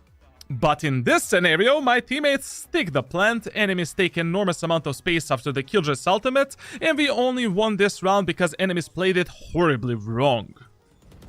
It's hot, it's hot. Nowhere to run! Diffusing. Diffusing guys. One enemy remaining. Not diffusing. No. Stop. Now no. Nice. Хорош, блядь! My friends, Valorant is definitely a mentally taxing game, so make sure to visit your psychotherapist at least once per week. Nice GG! Well played, my friends. Very good game, guys. What was this match, bro? On retakes with Omen, you really need to be extremely adaptive, think 2 steps ahead, and use your full brain capacity. Since I'm in a 1 versus 2 retake with only a judge, I need to be creative with my utility to properly isolate gunfights and to close the gap with enemies. First, I smoke on top of the site, but I teleported on the Sage wall instead to make the enemies think that I've TP'd into the smoke. This play was risky, but it's worth a try since enemies can literally be anywhere. After that kill on Sage, Sova used his ultimate from long, and I was willing to tank 1 shot of Sova's ultimate to half defuse the spike and escape the 2nd shot with my Shrouded Steps. But Sova for some reason faked his ultimate and literally outplayed himself. The sky. I have the spike.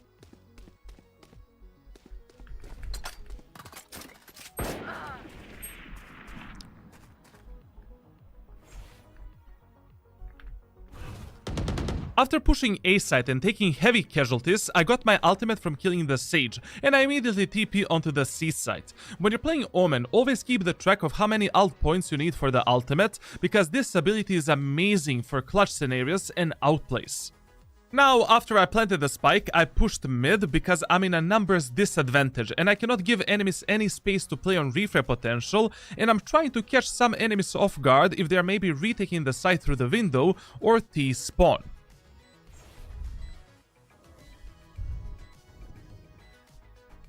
Then I heard both of them on site, so I placed this one way on top of the spike to make them think that I'm defending it from C long. One enemy remaining. Clutch. That timing was really good, man. That timing was really good. I was listening to the footsteps of both sides, and I realized that Omen is a bit faster than Jet, so I knew that I can kill Omen before the Jet peaks because I had a one-way smoke, man. Watch your eyes! You will not kill my allies! Defend. I don't know, man. Like I feel literally like today, 3 games that we lost. Like teammates are literally trolling us, man. On the attacker side. Like there is absolutely no fucking way that this match, and this match, my teammates were playing seriously. Now, after these 2 wins and 3 lost games, we didn't get into Ascendant, but hey, we're still 10 plus rank rating positive, baby! My friends, always look on the bright side of life. Yes, that's the name of the song from Monty Python's Circus, because today's matches were the absolute clown fiesta! Let's see how many games... What's up, tricksters, and welcome to another episode of Omen 2 Mortal series, a series where I'm teaching you my best Radiant tips, tricks, and strategies for Omen. Last episode we got a bit stuck in ranked elo hell with egoistic Diamond and Ascendant players, but in this episode you'll see why Omen is the S-tier solo queue agent to escape any rank in Valorant. If you have any questions about Omen, feel free to ask me down in the comments, or you can join my Discord for private professional coaching. And other than that, let's hop into our first game and showcase you some big brain Omen setups and outplays. When you're playing Split, one of the main mistakes that players make is being way too passive on defender's side. But even if you're playing someone like Omen, you want to play semi-aggressive playstyle. For an example, you can abuse the dead zone mechanic in A main or B main area of this map, which can grant you a lot of free kills. I'm so good at this. Spike down. After getting that kill and making numbers advantage, my brain-dead teammates decided that it was a good idea to fully aggress enemies on mid in an anti-eco round, when we could have just played passively together with the guns and numbers advantage that I just created. Sometimes it is okay to hunt the kills when you want to damage the enemy's economy, but if yours overall team economy is not good enough or stable, it's much better to play smart. Never go for some pointless solo kills, don't give free guns to enemies, focus on preserving your overall team economy, and close out easily these anti-eco rounds, baby. Once we were left in this 3v1 scenario, I instantly said to my teammates to play passive and together, but my Jet once again completely ignored my callout and gave enemy Sage a free kill and ultimate to revive the Killjoy. This is one of many reasons why I always teach my private students to value their own life over the life of their teammates. That doesn't mean that you should be baiting and selling your teammates 24/7, but you need to become a disciplined player that understands how to control the outcome of every round, especially when you have a team that is filled with autopilot aggressive gorillas. No autopilot. Nah, Now, we still won this round, but we lost over 1100 credits that can hurt our economy a lot in the future, and it was not an easy round. Remember this pro tip for ranked solo queue, my friends. If you're not alive to control the outcome of your rounds, you're simply gambling and you can play smarter. Players always assume that these plays you can only perform with Jet or Chamber, but reality is that if you have an Operator or some one-tap weapon and your mechanical skill is good enough, this is an easy kill with any agent. No, you don't do that. For an example, with Vandal or Phantom, all you need to do is go for a fast jiggle peek, perform a burst fire at the moment of time when you release your D key, press your A key to go back, and make sure that both you and your crosshair placement are ready to engage enemies. This is why mastering movement and understanding some in-depth Valorant mechanics is extremely important for your improvement as a player. And all of these guides, routines, and trainings for these mechanics I'm sharing in my private coaching programs on my Discord server, but also on my Discord you can access the Omen Ranked Playbook with all of my strategies and tactics. Once again, sold a numbers advantage by being undisciplined, and we were left in a 3v2 situation. RKO, which was the A player, got killed on mid by the remaining 2 enemies, and I knew that they are going to go A after that kill. So I used my ultimate towards the A site, but then I remember that I have only Operator with a shorty, and that my Cypher is not really the best player to ever touch this game, so I cancelled my ultimate in order to play a proper 2v2 retake. Was this a wasted ultimate, charlatan? Maybe, but in the same time, this ultimate will put enormous amount of mental pressure onto enemies, and they might not expect me and Cypher playing together. Now, this Cypher's ultimate also gave us some huge information. Based on this ultimate, I knew that enemy Killjoy is planting the spike for A tower, and based on Reyna's position, I had a feeling that she is gonna try to reposition on ramp. So I smoked for Cypher to cross safely, and I peeked Reyna before she can even come into the smoke. One enemy remaining. And after that, it was just an easy 2v1 refrag game.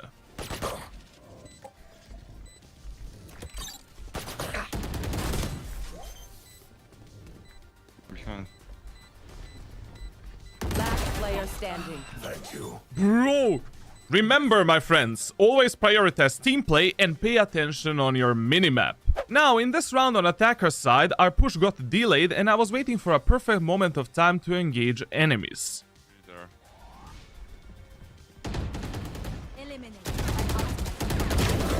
My ultimate is ready. One screen.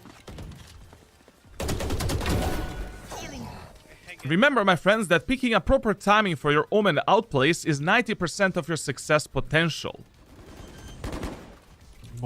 You should run. If you're stuck on the bomb site and you have ultimate, you can dodge Killjoy's ult if you teleport at around 2 seconds before the lockdown detonates, and then simply cancel your ult to surprise enemies that are pushing into the site. Off your feet!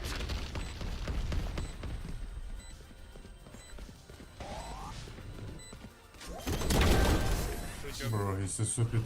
Now, this is one of my signature and the most favorite aggressive Omen executes on B side of Split. You place the first one-way smoke on top of this box to block the vision of enemies on rafters. Then you place the second default smoke for B tower. You flash the backside or the side for your teammates, and then teleport inside of this one-way. From this position, you can perform around 6 different outplays and use your second teleport on all of these positions to surprise enemies. Blinding. Can't go there.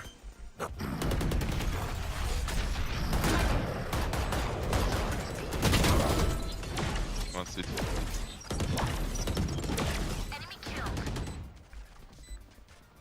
Two city. One tower and city. Tower. Here, I've used this smoke to isolate enemy Reyna into a 1 vs 1 gunfight and to take an easy surprise kill with Shorty.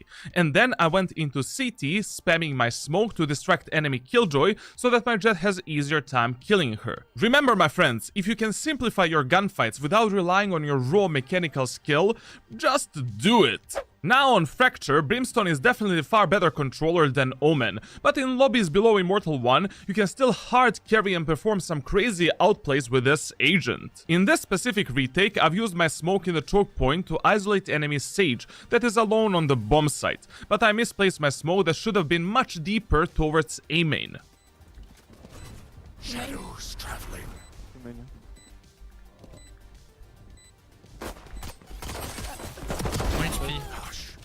One enemy remaining.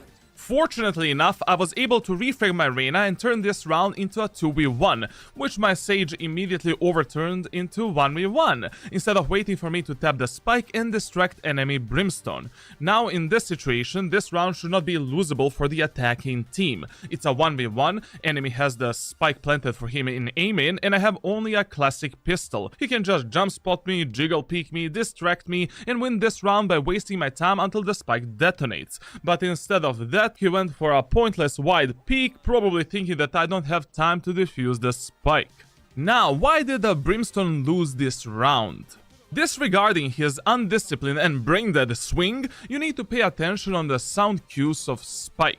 First of all, Spike makes two absolutely different sounds when it's not defused at all,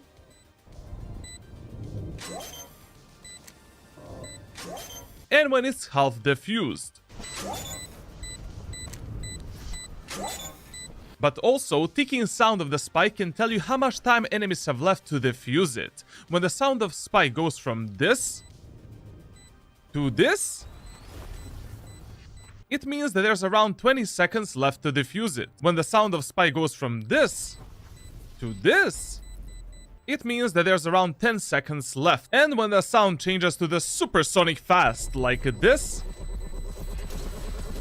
it means that there's 5 seconds left. Also, with the sound changes, there's a visual indicators on the spike that can tell you exactly the timings when the spike is gonna detonate. Since in this example, spike is half defused, I need only around 3.5 seconds to defuse it. So that means that enemy Brimstone should have waited just 1.5 seconds before his wide swing. In these clutch situations, you need to use your brain to full capacity, because rounds like these, especially the first round, can often decide the outcome of the whole match.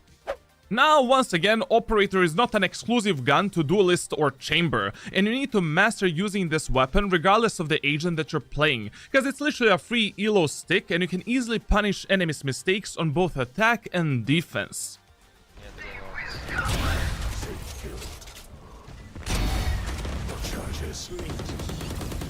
Cover going out. Let's it. Spike planted.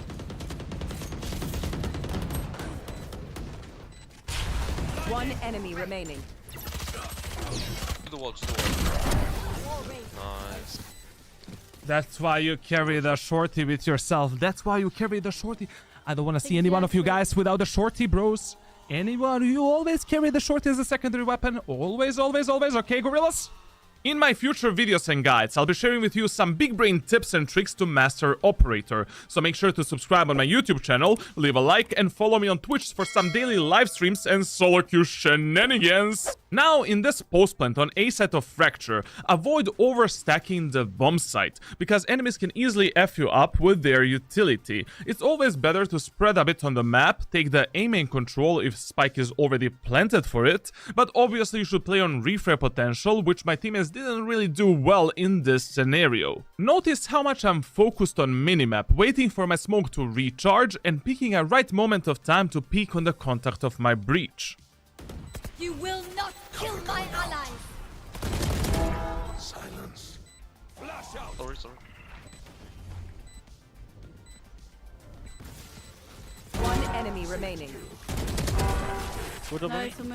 No worries, my friends. Papushka is here to compensate for your mistakes. Cover going out. Right there. That's one enemy remaining. GG boys. 3 days we spent in Diamond. Yes, sir. Now, in our next game, I didn't do anything special when it comes to my outplays. I just repeated all of my strategies and tactics for split that I've already covered in previous episodes of this series. So make sure to watch every video from beginning to the end if you don't want to miss some important information for your solo queue grind, my dear tricksters. This round is the prime example why you should never hunt the frags in Valorant and give an opportunity for enemies to come back. In this eco round, I'm left in a 2v5 scenario with Raze, Shorty and Light Shield. Enemies have full control of the spike, and our chances of winning this round are extremely low. But remember, my friends, every round is winnable and you should never give up. Go, shadows traveling.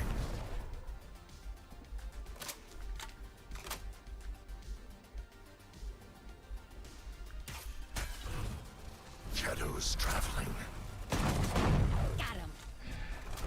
Enemy spotted C. Last player standing. One enemy remaining. 3 killed. I don't know. He got a Becky. Was beaming. Large 30 seconds left.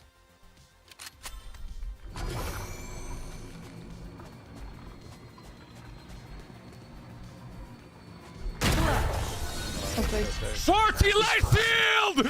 Shorty Light Shield, baby! I apologize, my friends, but I have the competitive spirit of a gorilla. Also, some of these enemies are literally immortals and it feels like I'm playing in Iron. Now it is time for Papushka Babushka play on Seaside of Lotus, and I've already explained it in the previous episodes of this series. Last player standing. One enemy remaining.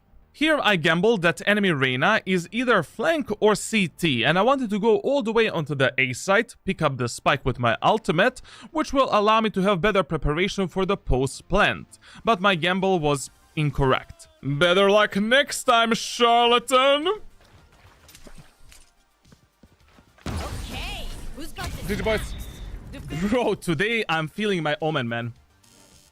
The next game on Haven was a pure team diff, and enemies were not even trying to win. This is the classic mentality of ranked solo queue players, which why majority of Ascendants and Immortals will never touch Radiant. You need to remember that Valorant is more of a mental game than anything else, and having a proper communication, mentality and attitude will impact the outcome of your games quite a lot. Now, after these 5 wins and 26 matches from Unranked, we've already got into Ascendant 1, baby! And we're only 2 wins and 2 ranks away from completing this series. But there's still plenty of Radiant tips, tricks and strategies that I need to teach you on Omen. Thank you for the support, and I'll see you, my dear tricksters, in the next one.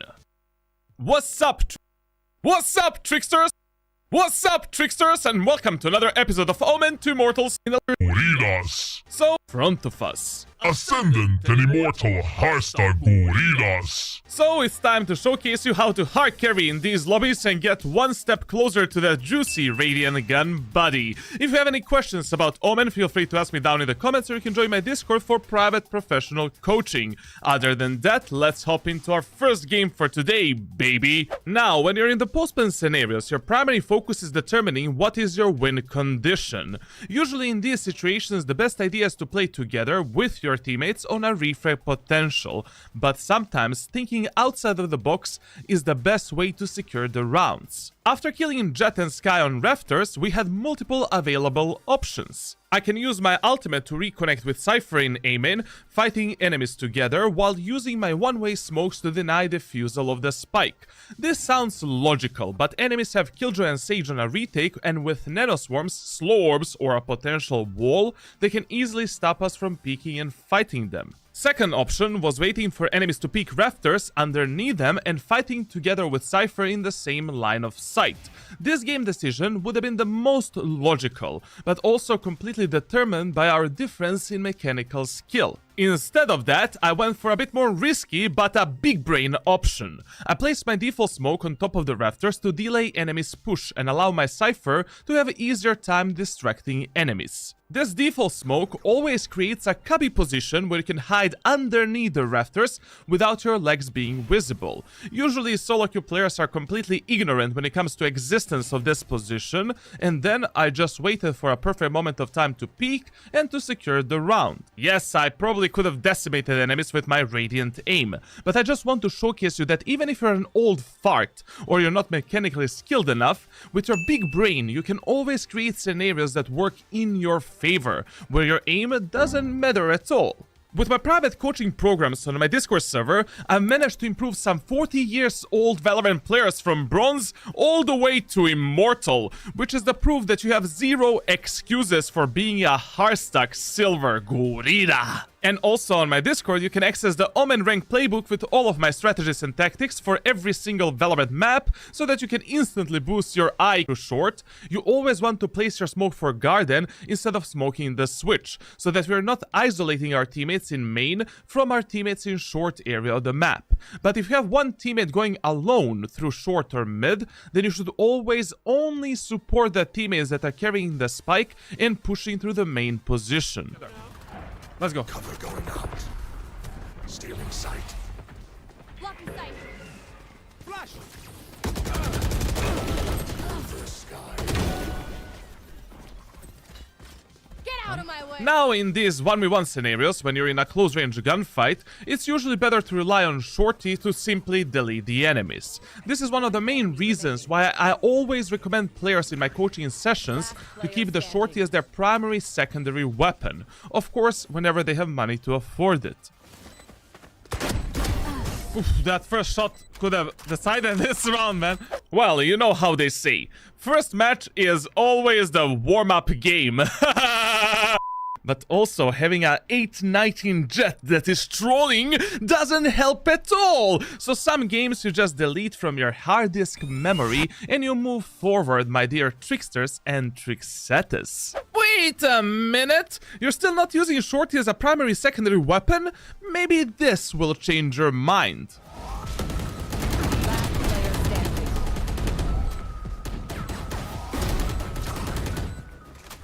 Cover going out.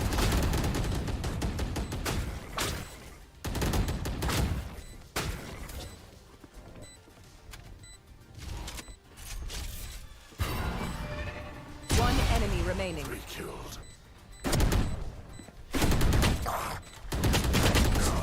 Well, let's be honest, my friends. I was trolling there for a bit, and the weapon is still amazing if you actually try to aim and properly close the gap with enemies.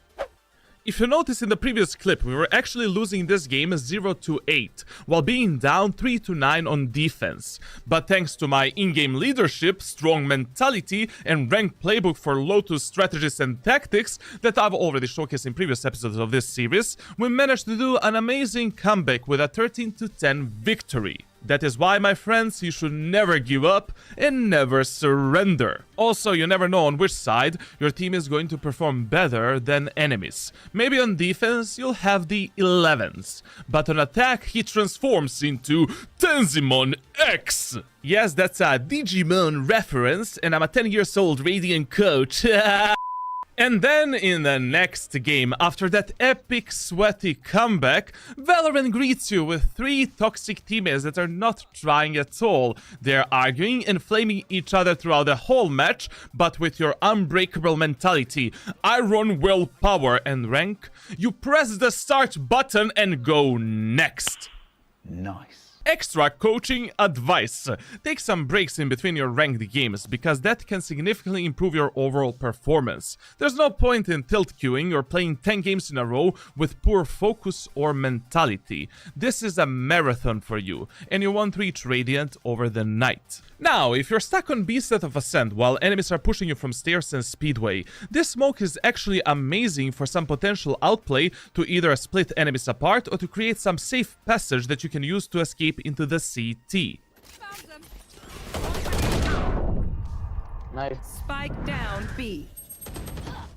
After taking those 2 kills, I decided to play around my smoke with a shorty, since I have the spike control. But as soon as I saw that my smoke is fading away, I decided to reposition, play safe, and wait for my phase so that we can fight enemies together in a 2v2 scenario. Remember that in Valorant, it's always better to fight together rather than fighting alone.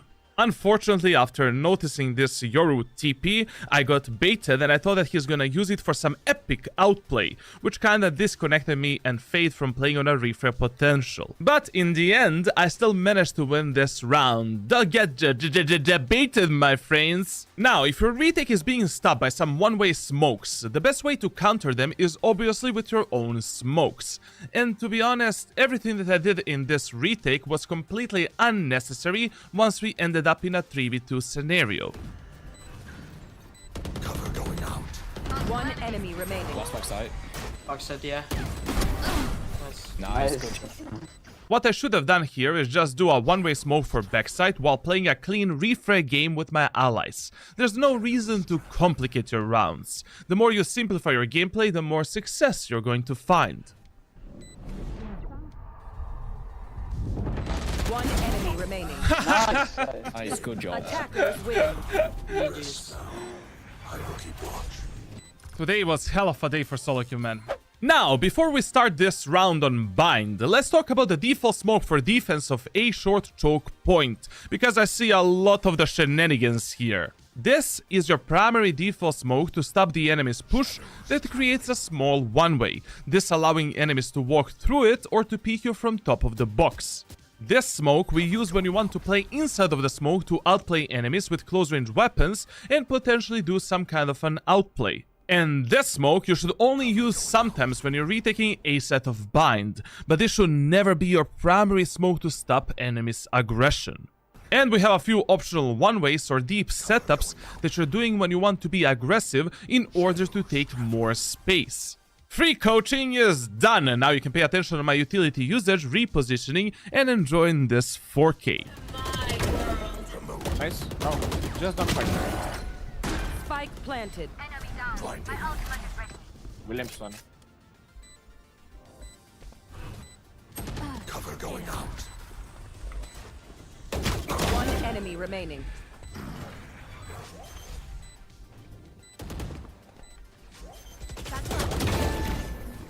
Okay. Nice, good job, man. Here's one general Valorant advice for you. In the very next round, enemy team did the exactly same execute that already failed for them 2 times in a row during this specific match. Jett updrifted on the same position, Viper did the exact same wall and tried planting the spike on the same position, Chamber was once again lurking solo through the showers. You need to be more unpredictable and slightly change your playstyle or executes, especially if a certain play doesn't work for you 2 times in a row. Even if something is already working fine, it's always good to apply small micro changes to your playstyle in order to stop enemies from countering you.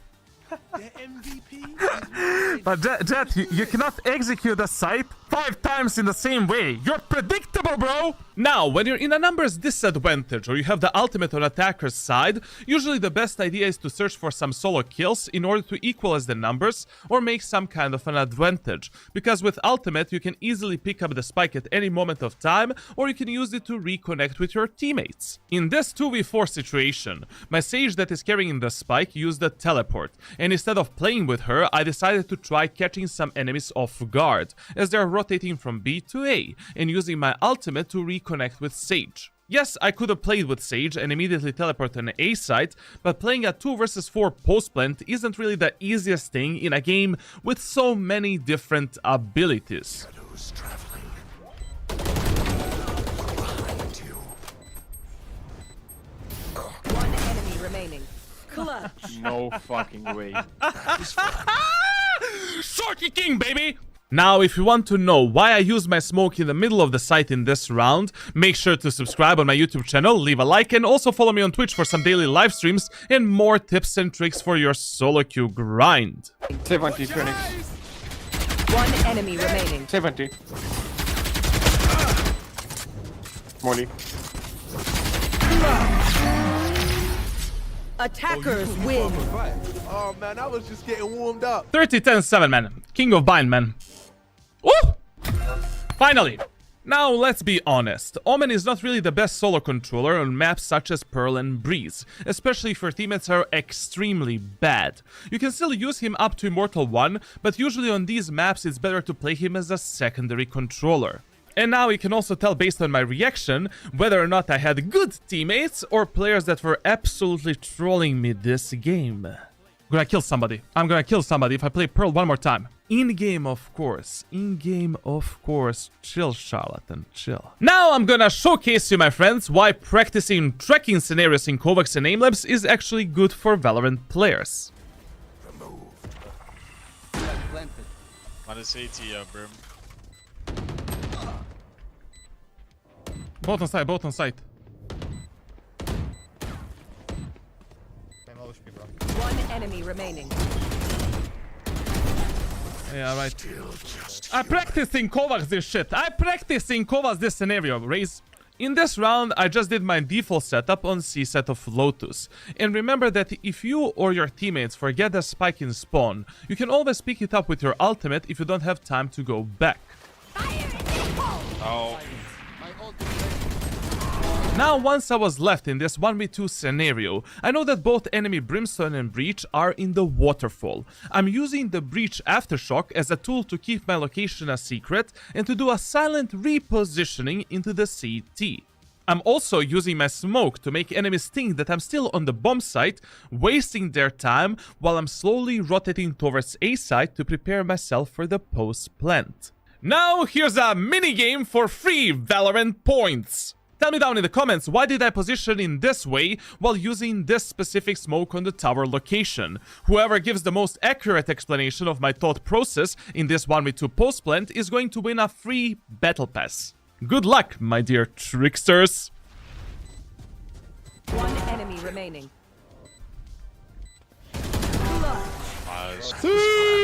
Even though we started this game on a very good note, we still lost it because of poor mentality and teammates that are once again trolling. I feel that a lot of these players have been Hearthstone Ascendant and Immortal for a very long period of time, and that's why they lost their willpower to try hard and compete in Valorant. And also it's sad seeing this type of players and visiting the dark side of Valorant. And now, if you are that type of player, remember that if you don't enjoy doing something, you'll never become better or reach the top. And ask yourself why you cannot move forward in life. And trust me, the answer is not because of others. The real problem is within you. Now, after this motivational speech, I lost my next game because I had one guy that went AFK in the 5th round. Maybe from time to time, the part of a problem in a team play game, such as Valorant, is within your teammates. But my unbreakable mentality, the willpower of a gorilla, allows me to lose 3 games in a row and still perform on the same level in every single match. Now, in this first round of Bind, I performed my El Papito Clásico Omen outplay, which I've already explained in the previous episodes of this series. This is exactly why, even if you're down bad or your aim is horrible during a specific gaming session, your setups, strategies, tactics, and focus should always remain consistent in every single game that you play, because developing the gameplay and mental consistency is the key to success. Oh, there's no one behind.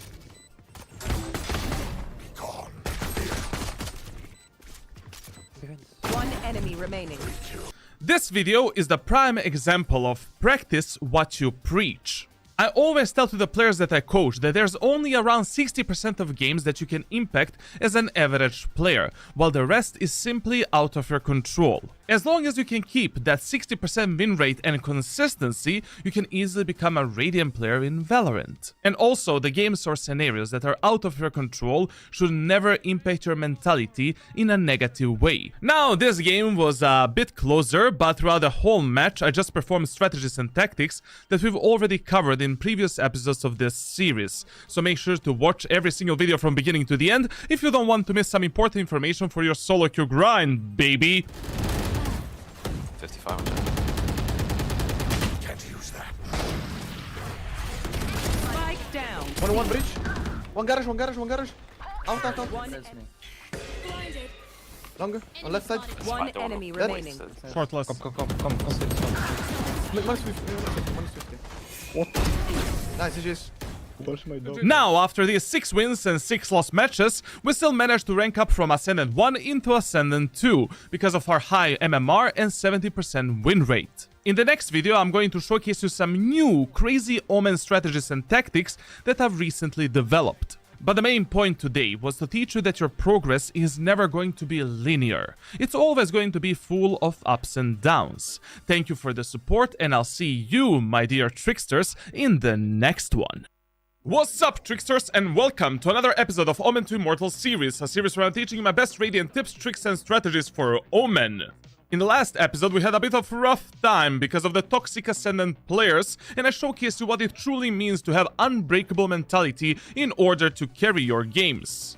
But today, your Papito is gonna teach you how to play smart in order to consistently climb through the ranked solo queue jungle of Valorant. If you have any questions about Omen, feel free to ask me down in the comments, or you can join my Discord for private professional coaching. Other than that, it's time to reveal you some secrets of Radiant consistency, baby. Now, this gaming session, we're starting with my El Papito Shorty strategy in the first round on Defender side of Haven. This tactic I've already explained in depth in the previous episodes of this series, but the only difference here is that if enemies are using some recon utility to reveal you on these close quarter positions, such as Sova Drone, you need to immediately deploy this smoke in the middle of choke point, because this will allow you to dodge enemies' recon utility, get back into the smoke, and close the gap with Shorty for some easy kills.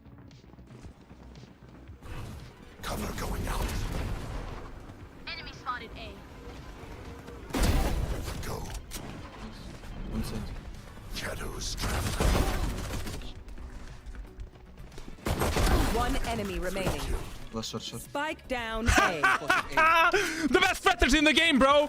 Also, Jesus Crosser is always giving you 20% holy aim boost. Here's a bit of Radiant coaching tips for proper economy management in Valorant. If you win the first round, second round is always a full buy, where you need to have heavy shield and buy some kind of a weapon that is gonna allow you to easily win second anti-eco and potentially the third bonus round as well, while the rest of the credits you're investing in your utility. But if you save the light shield from the first round, never change it for the heavy shield. It's unnecessary. Also, if you save Sheriff from the first round, you don't need to buy any other weapon in the second round. Now, in these anti-eco rounds, your number one priority is closing out the rounds without any casualties, so that we can save as many weapons as possible for the third bonus round. And then in the fourth round, we have an enormous amount of credits for the rest of our match. Also, for maps such as Haven, on Defender side, the absolutely best anti-eco and bonus round weapons are usually Stinger, Judge, and Bulldog. I personally prefer Stinger because it costs significantly less than any other half-buy weapon, and I generally stay away from Spectre because Stinger has much lower TTK and higher kill potential. Especially in the third bonus round against enemies that have Vandals or Phantoms with heavy shield, Stinger is much better option. This is why in Valorant you want to become the master of every weapon and abuse them based on economy, agents, strategies, and the maps that you're playing. Cover going out. Stealing sight. Unimportant. One enemy remaining. Window. Now, after stopping enemies' push on B site and being left in a 4v1, my whole team decided to rush the last enemy like a iron boosted gorillas, which left me in an unnecessary 1v1 situation. Remember, my friends, if you have high numbers advantage, never hunt for the kills. Play together and close out the round on a refrag potential. If you already want to fight enemies, open your microphone, tell me that you're going for the kill so that I can play with you and give you a proper support. Valorant Ranked is all about team play. This is not a deathmatch. Now, since I was left in a 1v1, I needed to gamble on which bomb site enemy chamber is going to finish. This was a complete 50-50 gamble because it's only the second round of Defender side and I have no idea where he's going to end. But notice how I position myself. I'm not playing on sight and allowing chamber to destroy me from multiple different angles. Instead, I'm completely removing the factor of luck and timings by positioning on tower while I'm holding only one angle at this moment of time.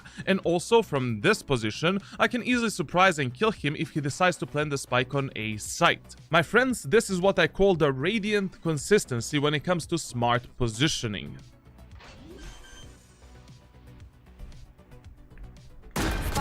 planted. Idiot. Idiot. Better! Better! To run.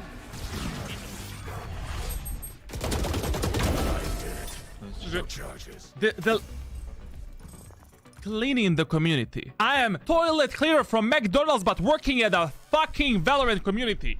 No problem, guys. I'm here for you. Now, we've already covered this in previous episodes, but on Lotus, most of the time when you're taking aim and control, you want to teleport behind rubble and take additional space for your teammates. The only time when I'm not going for this play is if I notice that enemies are spamming rubble with some utility, such as Raise Nade or Gecko Molly. And this is why you should always watch every video from beginning to the end if you don't want to miss some important information, but also on my Discord server you can access the Omen Rank playbook with all of my strategies and tactics for every single Valorant map, which will instantly upgrade your IQ to carry your boosted teammates in solo queue.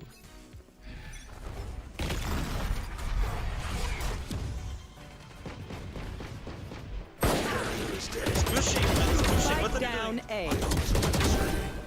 One more. One more, mom. One enemy remaining. No charges. One more.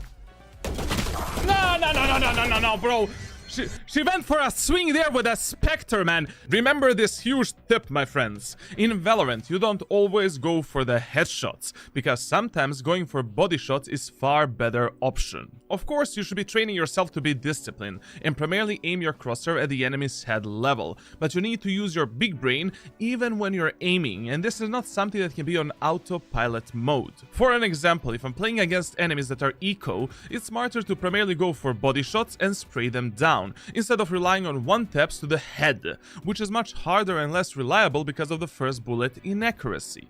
If enemy is not looking at me or they are low HP, it's better to go for an easy spray rather than missing my first bullet to the head. If you're playing operator, you're always aiming at the enemy's torso because you don't need to go for a headshot. If you're playing a weapon with high recoil, such as Stinger, you're usually aiming slightly below enemy's neck because the recoil will naturally navigate some of the bullets to the head. If you're playing some shotgun, you're always placing top of the circle on the enemy's neck, so that majority of pellets are going to hit the abdominal level and land onto enemies. If you're playing Marshall in anti-eco rounds where enemies usually have no shields at all, you should primarily go for body shots, but if enemies are half buy or full buy, most of the times you're aiming at their head. Even when I'm playing Sheriff in the first round on Defender's side, sometimes I'm also not aiming primarily for the headshot, because I want to apply as much damage as possible before I commit myself into some 50-50 gunfight.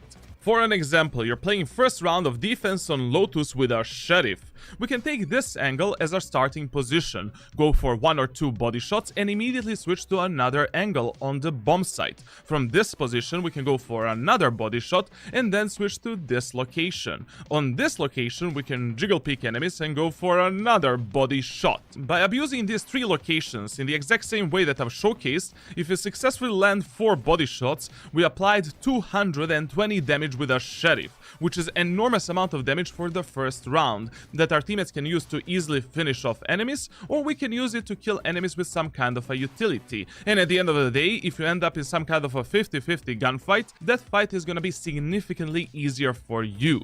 My main mindset, especially on Defender side, is to abuse as many off angles and 70-30 gunfights as possible, before committing myself into some 50-50 fight that I cannot escape, and where I need to rely on my raw mechanical skill in order to kill enemies. Because any damage that you apply during those incremental fights will allow me or my teammates to have easier time finishing off those damaged enemies. This is also why headshot percentage in Valorant doesn't matter that much. For an example, I've been Radiant 20 times since closed beta, and I never had an overall headshot percentage higher than 20. And with Vandal or Phantom, usually it's around 26 to 30. Now, what is the moral of this story? You don't need to become mechanically skilled as someone like Demon 1 in order to become a pro or Radiant. All you need to do is create easy gunfights that work in your favor, use your brain, and play smart. He's here.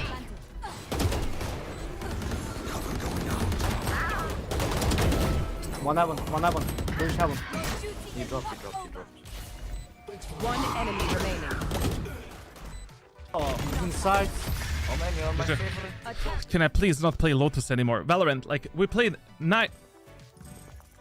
Listen, you can tag me later with maybe a prime sub or something. No need to do it now. I'm cleaning the community for you. Now traveling to Ascent. We're doing a fast 5-man push onto A site and enemies are half by. Enemy Omen did an instant smoke for A main and my Chaos Knife suppressed 2 enemies inside of it, which led me to believe that they're probably playing with close range weapons around this smoke, and that's why I said this. They're gonna play inside of the smoke. Let's go shotgun.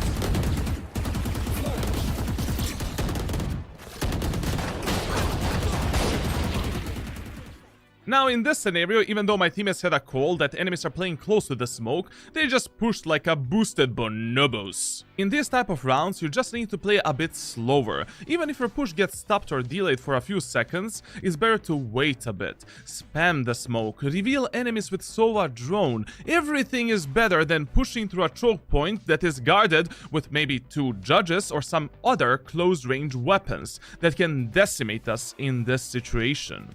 These type of mistakes you can't really fix in any way, and if I pushed as well with my teammates, I probably would have died like a potato without any potential to control the outcome of this round. Now in this 3v3 scenario, I made a lot of small mistakes that could have costed us this round.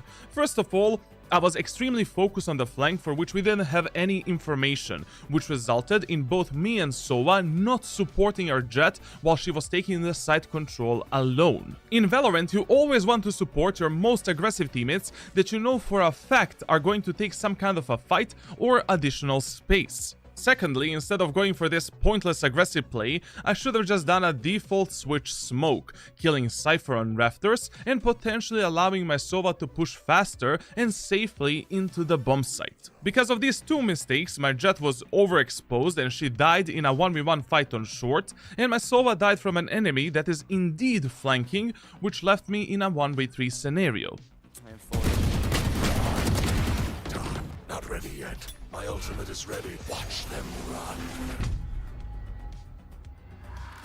Now, after that horrible spray on Cypher and planting the spike on B site, I need to play more aggressive to surprise enemies and potentially isolate them into 1 versus 1 gunfights. On top of that, I have only 13 HP and enemy Yoru has the ultimate, which he can easily use to reveal me on the site and close out this round. 1 enemy remaining. 3 killed. Shadows traveling. Who's next?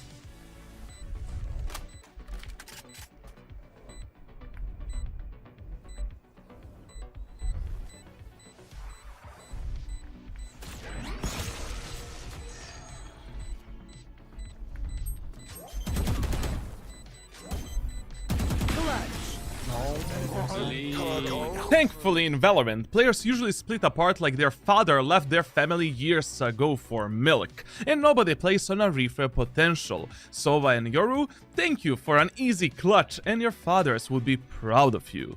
Close. 1 enemy remaining. Nice. Boys. Now, in this round, enemies took A site control and they're planting the spike. Generally speaking, in this scenario, it doesn't really matter if I'm playing with my Raze or Killjoy, as long as I'm playing with any of them, since both of them have amazing ultimates for the retake. But since I have the Operator, it's much easier for me to snipe enemies from CT and Tower, rather than going from Dish. That's why I've used my ultimate to reposition towards Raze, but also I did it slightly deeper in CT, so that enemies have no idea where I've teleported, which will keep my location a secret and put an additional layer of pressure onto enemies. Here I knew that enemies will get pushed into CT, Tower or A main because of our Killjoy's ultimate, and that's why I was playing this position to listen where enemies are going to rotate, unless enemy Brimstone does the ultimate, which he did. But still, because of the Killjoy ultimate, I knew that Cypher will probably play around Sands or Tower since he killed our Raze from this location a few seconds ago. After that kill, I immediately used my paranoia to take the full Sands control, while giving my Killjoy the smoke on top of the spike for a safe defuse. But I still used another shallow smoke in the A main choke point in order to play inside of it to potentially catch enemies off guard once they decide to push or spam the smoke. Enemy remaining. Last player standing. Unfortunately, my Killjoy got spammed just as she was about to half defuse the spike and we lost this round, but it was a valiant effort. Also, there are 2 additional big brain tips from this specific round. Whenever you're on the retake and you have a chance to switch your operator for some automatic weapon, just do it. Because missing that one crucial shot can cost you your life, or you might lose the whole round. The only scenario where I would have kept operator for this retake is if I was extremely low HP. And remember that with Omen Shrouded Steps, you can always free yourself from Fade's Seize ability, which came quite in handy for this 2v2 scenario in order to position myself faster instead of the A main smoke. Now, I've already talked about this in previous episodes, but learning how to hold these tight pixel angles is an extremely easy way to get some free kills, especially with operator. 1v mid. My ultimate is ready. Generally speaking, in Valorant, you primarily want to hold angles as tight as your reaction time allows you, unless you have high ping, monitor with refresh rate that is below 120, or you have extremely low frames per second. Many of these tips on how to improve your reaction time and much more useful content you can find on my Discord server for professional Valorant coaching. Okay, he's going back. One main. Blinding. Cover going out. One enemy remaining. I need to emphasize this one more time. Always keep the shorty as your secondary weapon. It's gonna come in handy for these type of situations. Now let's fast forward a bit. After that kill on the Brimstone, we were left in a 3v1, but enemy Jet took the spike and she started running towards A site. Both of my teammates got jebaited, so they did a rotation and they're kinda playing together, so I decided to anchor B site while playing alone. This is a perfect example of disciplined gameplay and smart positioning. My main goal in this scenario is not to kill Jet or to guard the bomb site. I don't really care if she plants the spike. But my actual goal is to stay alive, play the retake on a 1v3 refrag potential while cutting off all of the positions from which she can lurk into the CT before or after she plants the spike. I mean, in a 1v3 scenario, she needs to play a bit more aggro in order to isolate 1 versus 1 duels. But unfortunately for Jet, Papito ain't stupid, and instead of playing on the bomb site where I can get fricked up from so many different positions because of luck and timing, I decided to isolate all of these angles into one and to play with full discipline. Spike planted. He's dead. Oh, he's almost dead. Don't give him 1v1. Yeah, waiting. He's holding. Ladies and gents, this is the prime example of how you need to play in ranked solo queue in order to fully control outcome of your rounds. Unfortunately, you can't always control the outcome of your games. Even though I performed really well in this match, we still lost. So in order to regain my mental stamina for the next game, I'd highly appreciate if you subscribe on my YouTube channel, leave a like, and also follow me on Twitch for some daily live streams and ranked solo queue shenanigans, baby. Now it's time for another minigame for free Valorant points. Tell me down in the comments what was my thought process during this specific retake on B side of Lotus, and whoever gives the most accurate explanation is going to win a free battle pass. Last player standing. Both. One enemy remaining. He might flash. He has ult, we have to go fast. Cover going out. Shadows traveling. Off your feet! My ultimate is ready. What the fuck? Speaking of shorty, after that tough loss on Fracture, Valorant Elder Gods blessed us with an easy win on Lotus where I didn't need to do anything special except that retake clutch that you saw in the previous clip. Thank you, Riot Games. Now, after cleansing Valorant community, we're back onto the winning streak, which leaves us on 6 more wins until the end of this series. Who knows, maybe the next episode will be the last one for this epic journey. But nonetheless, there's still plenty of Radiant tips, tricks, and strategies that I need to teach you. Thank you for the support, and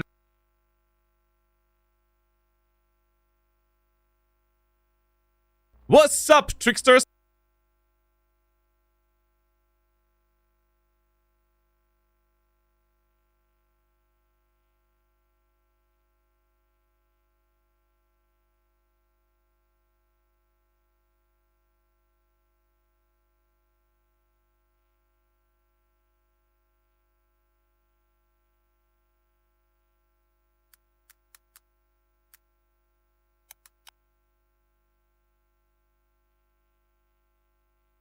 Harbor. Great.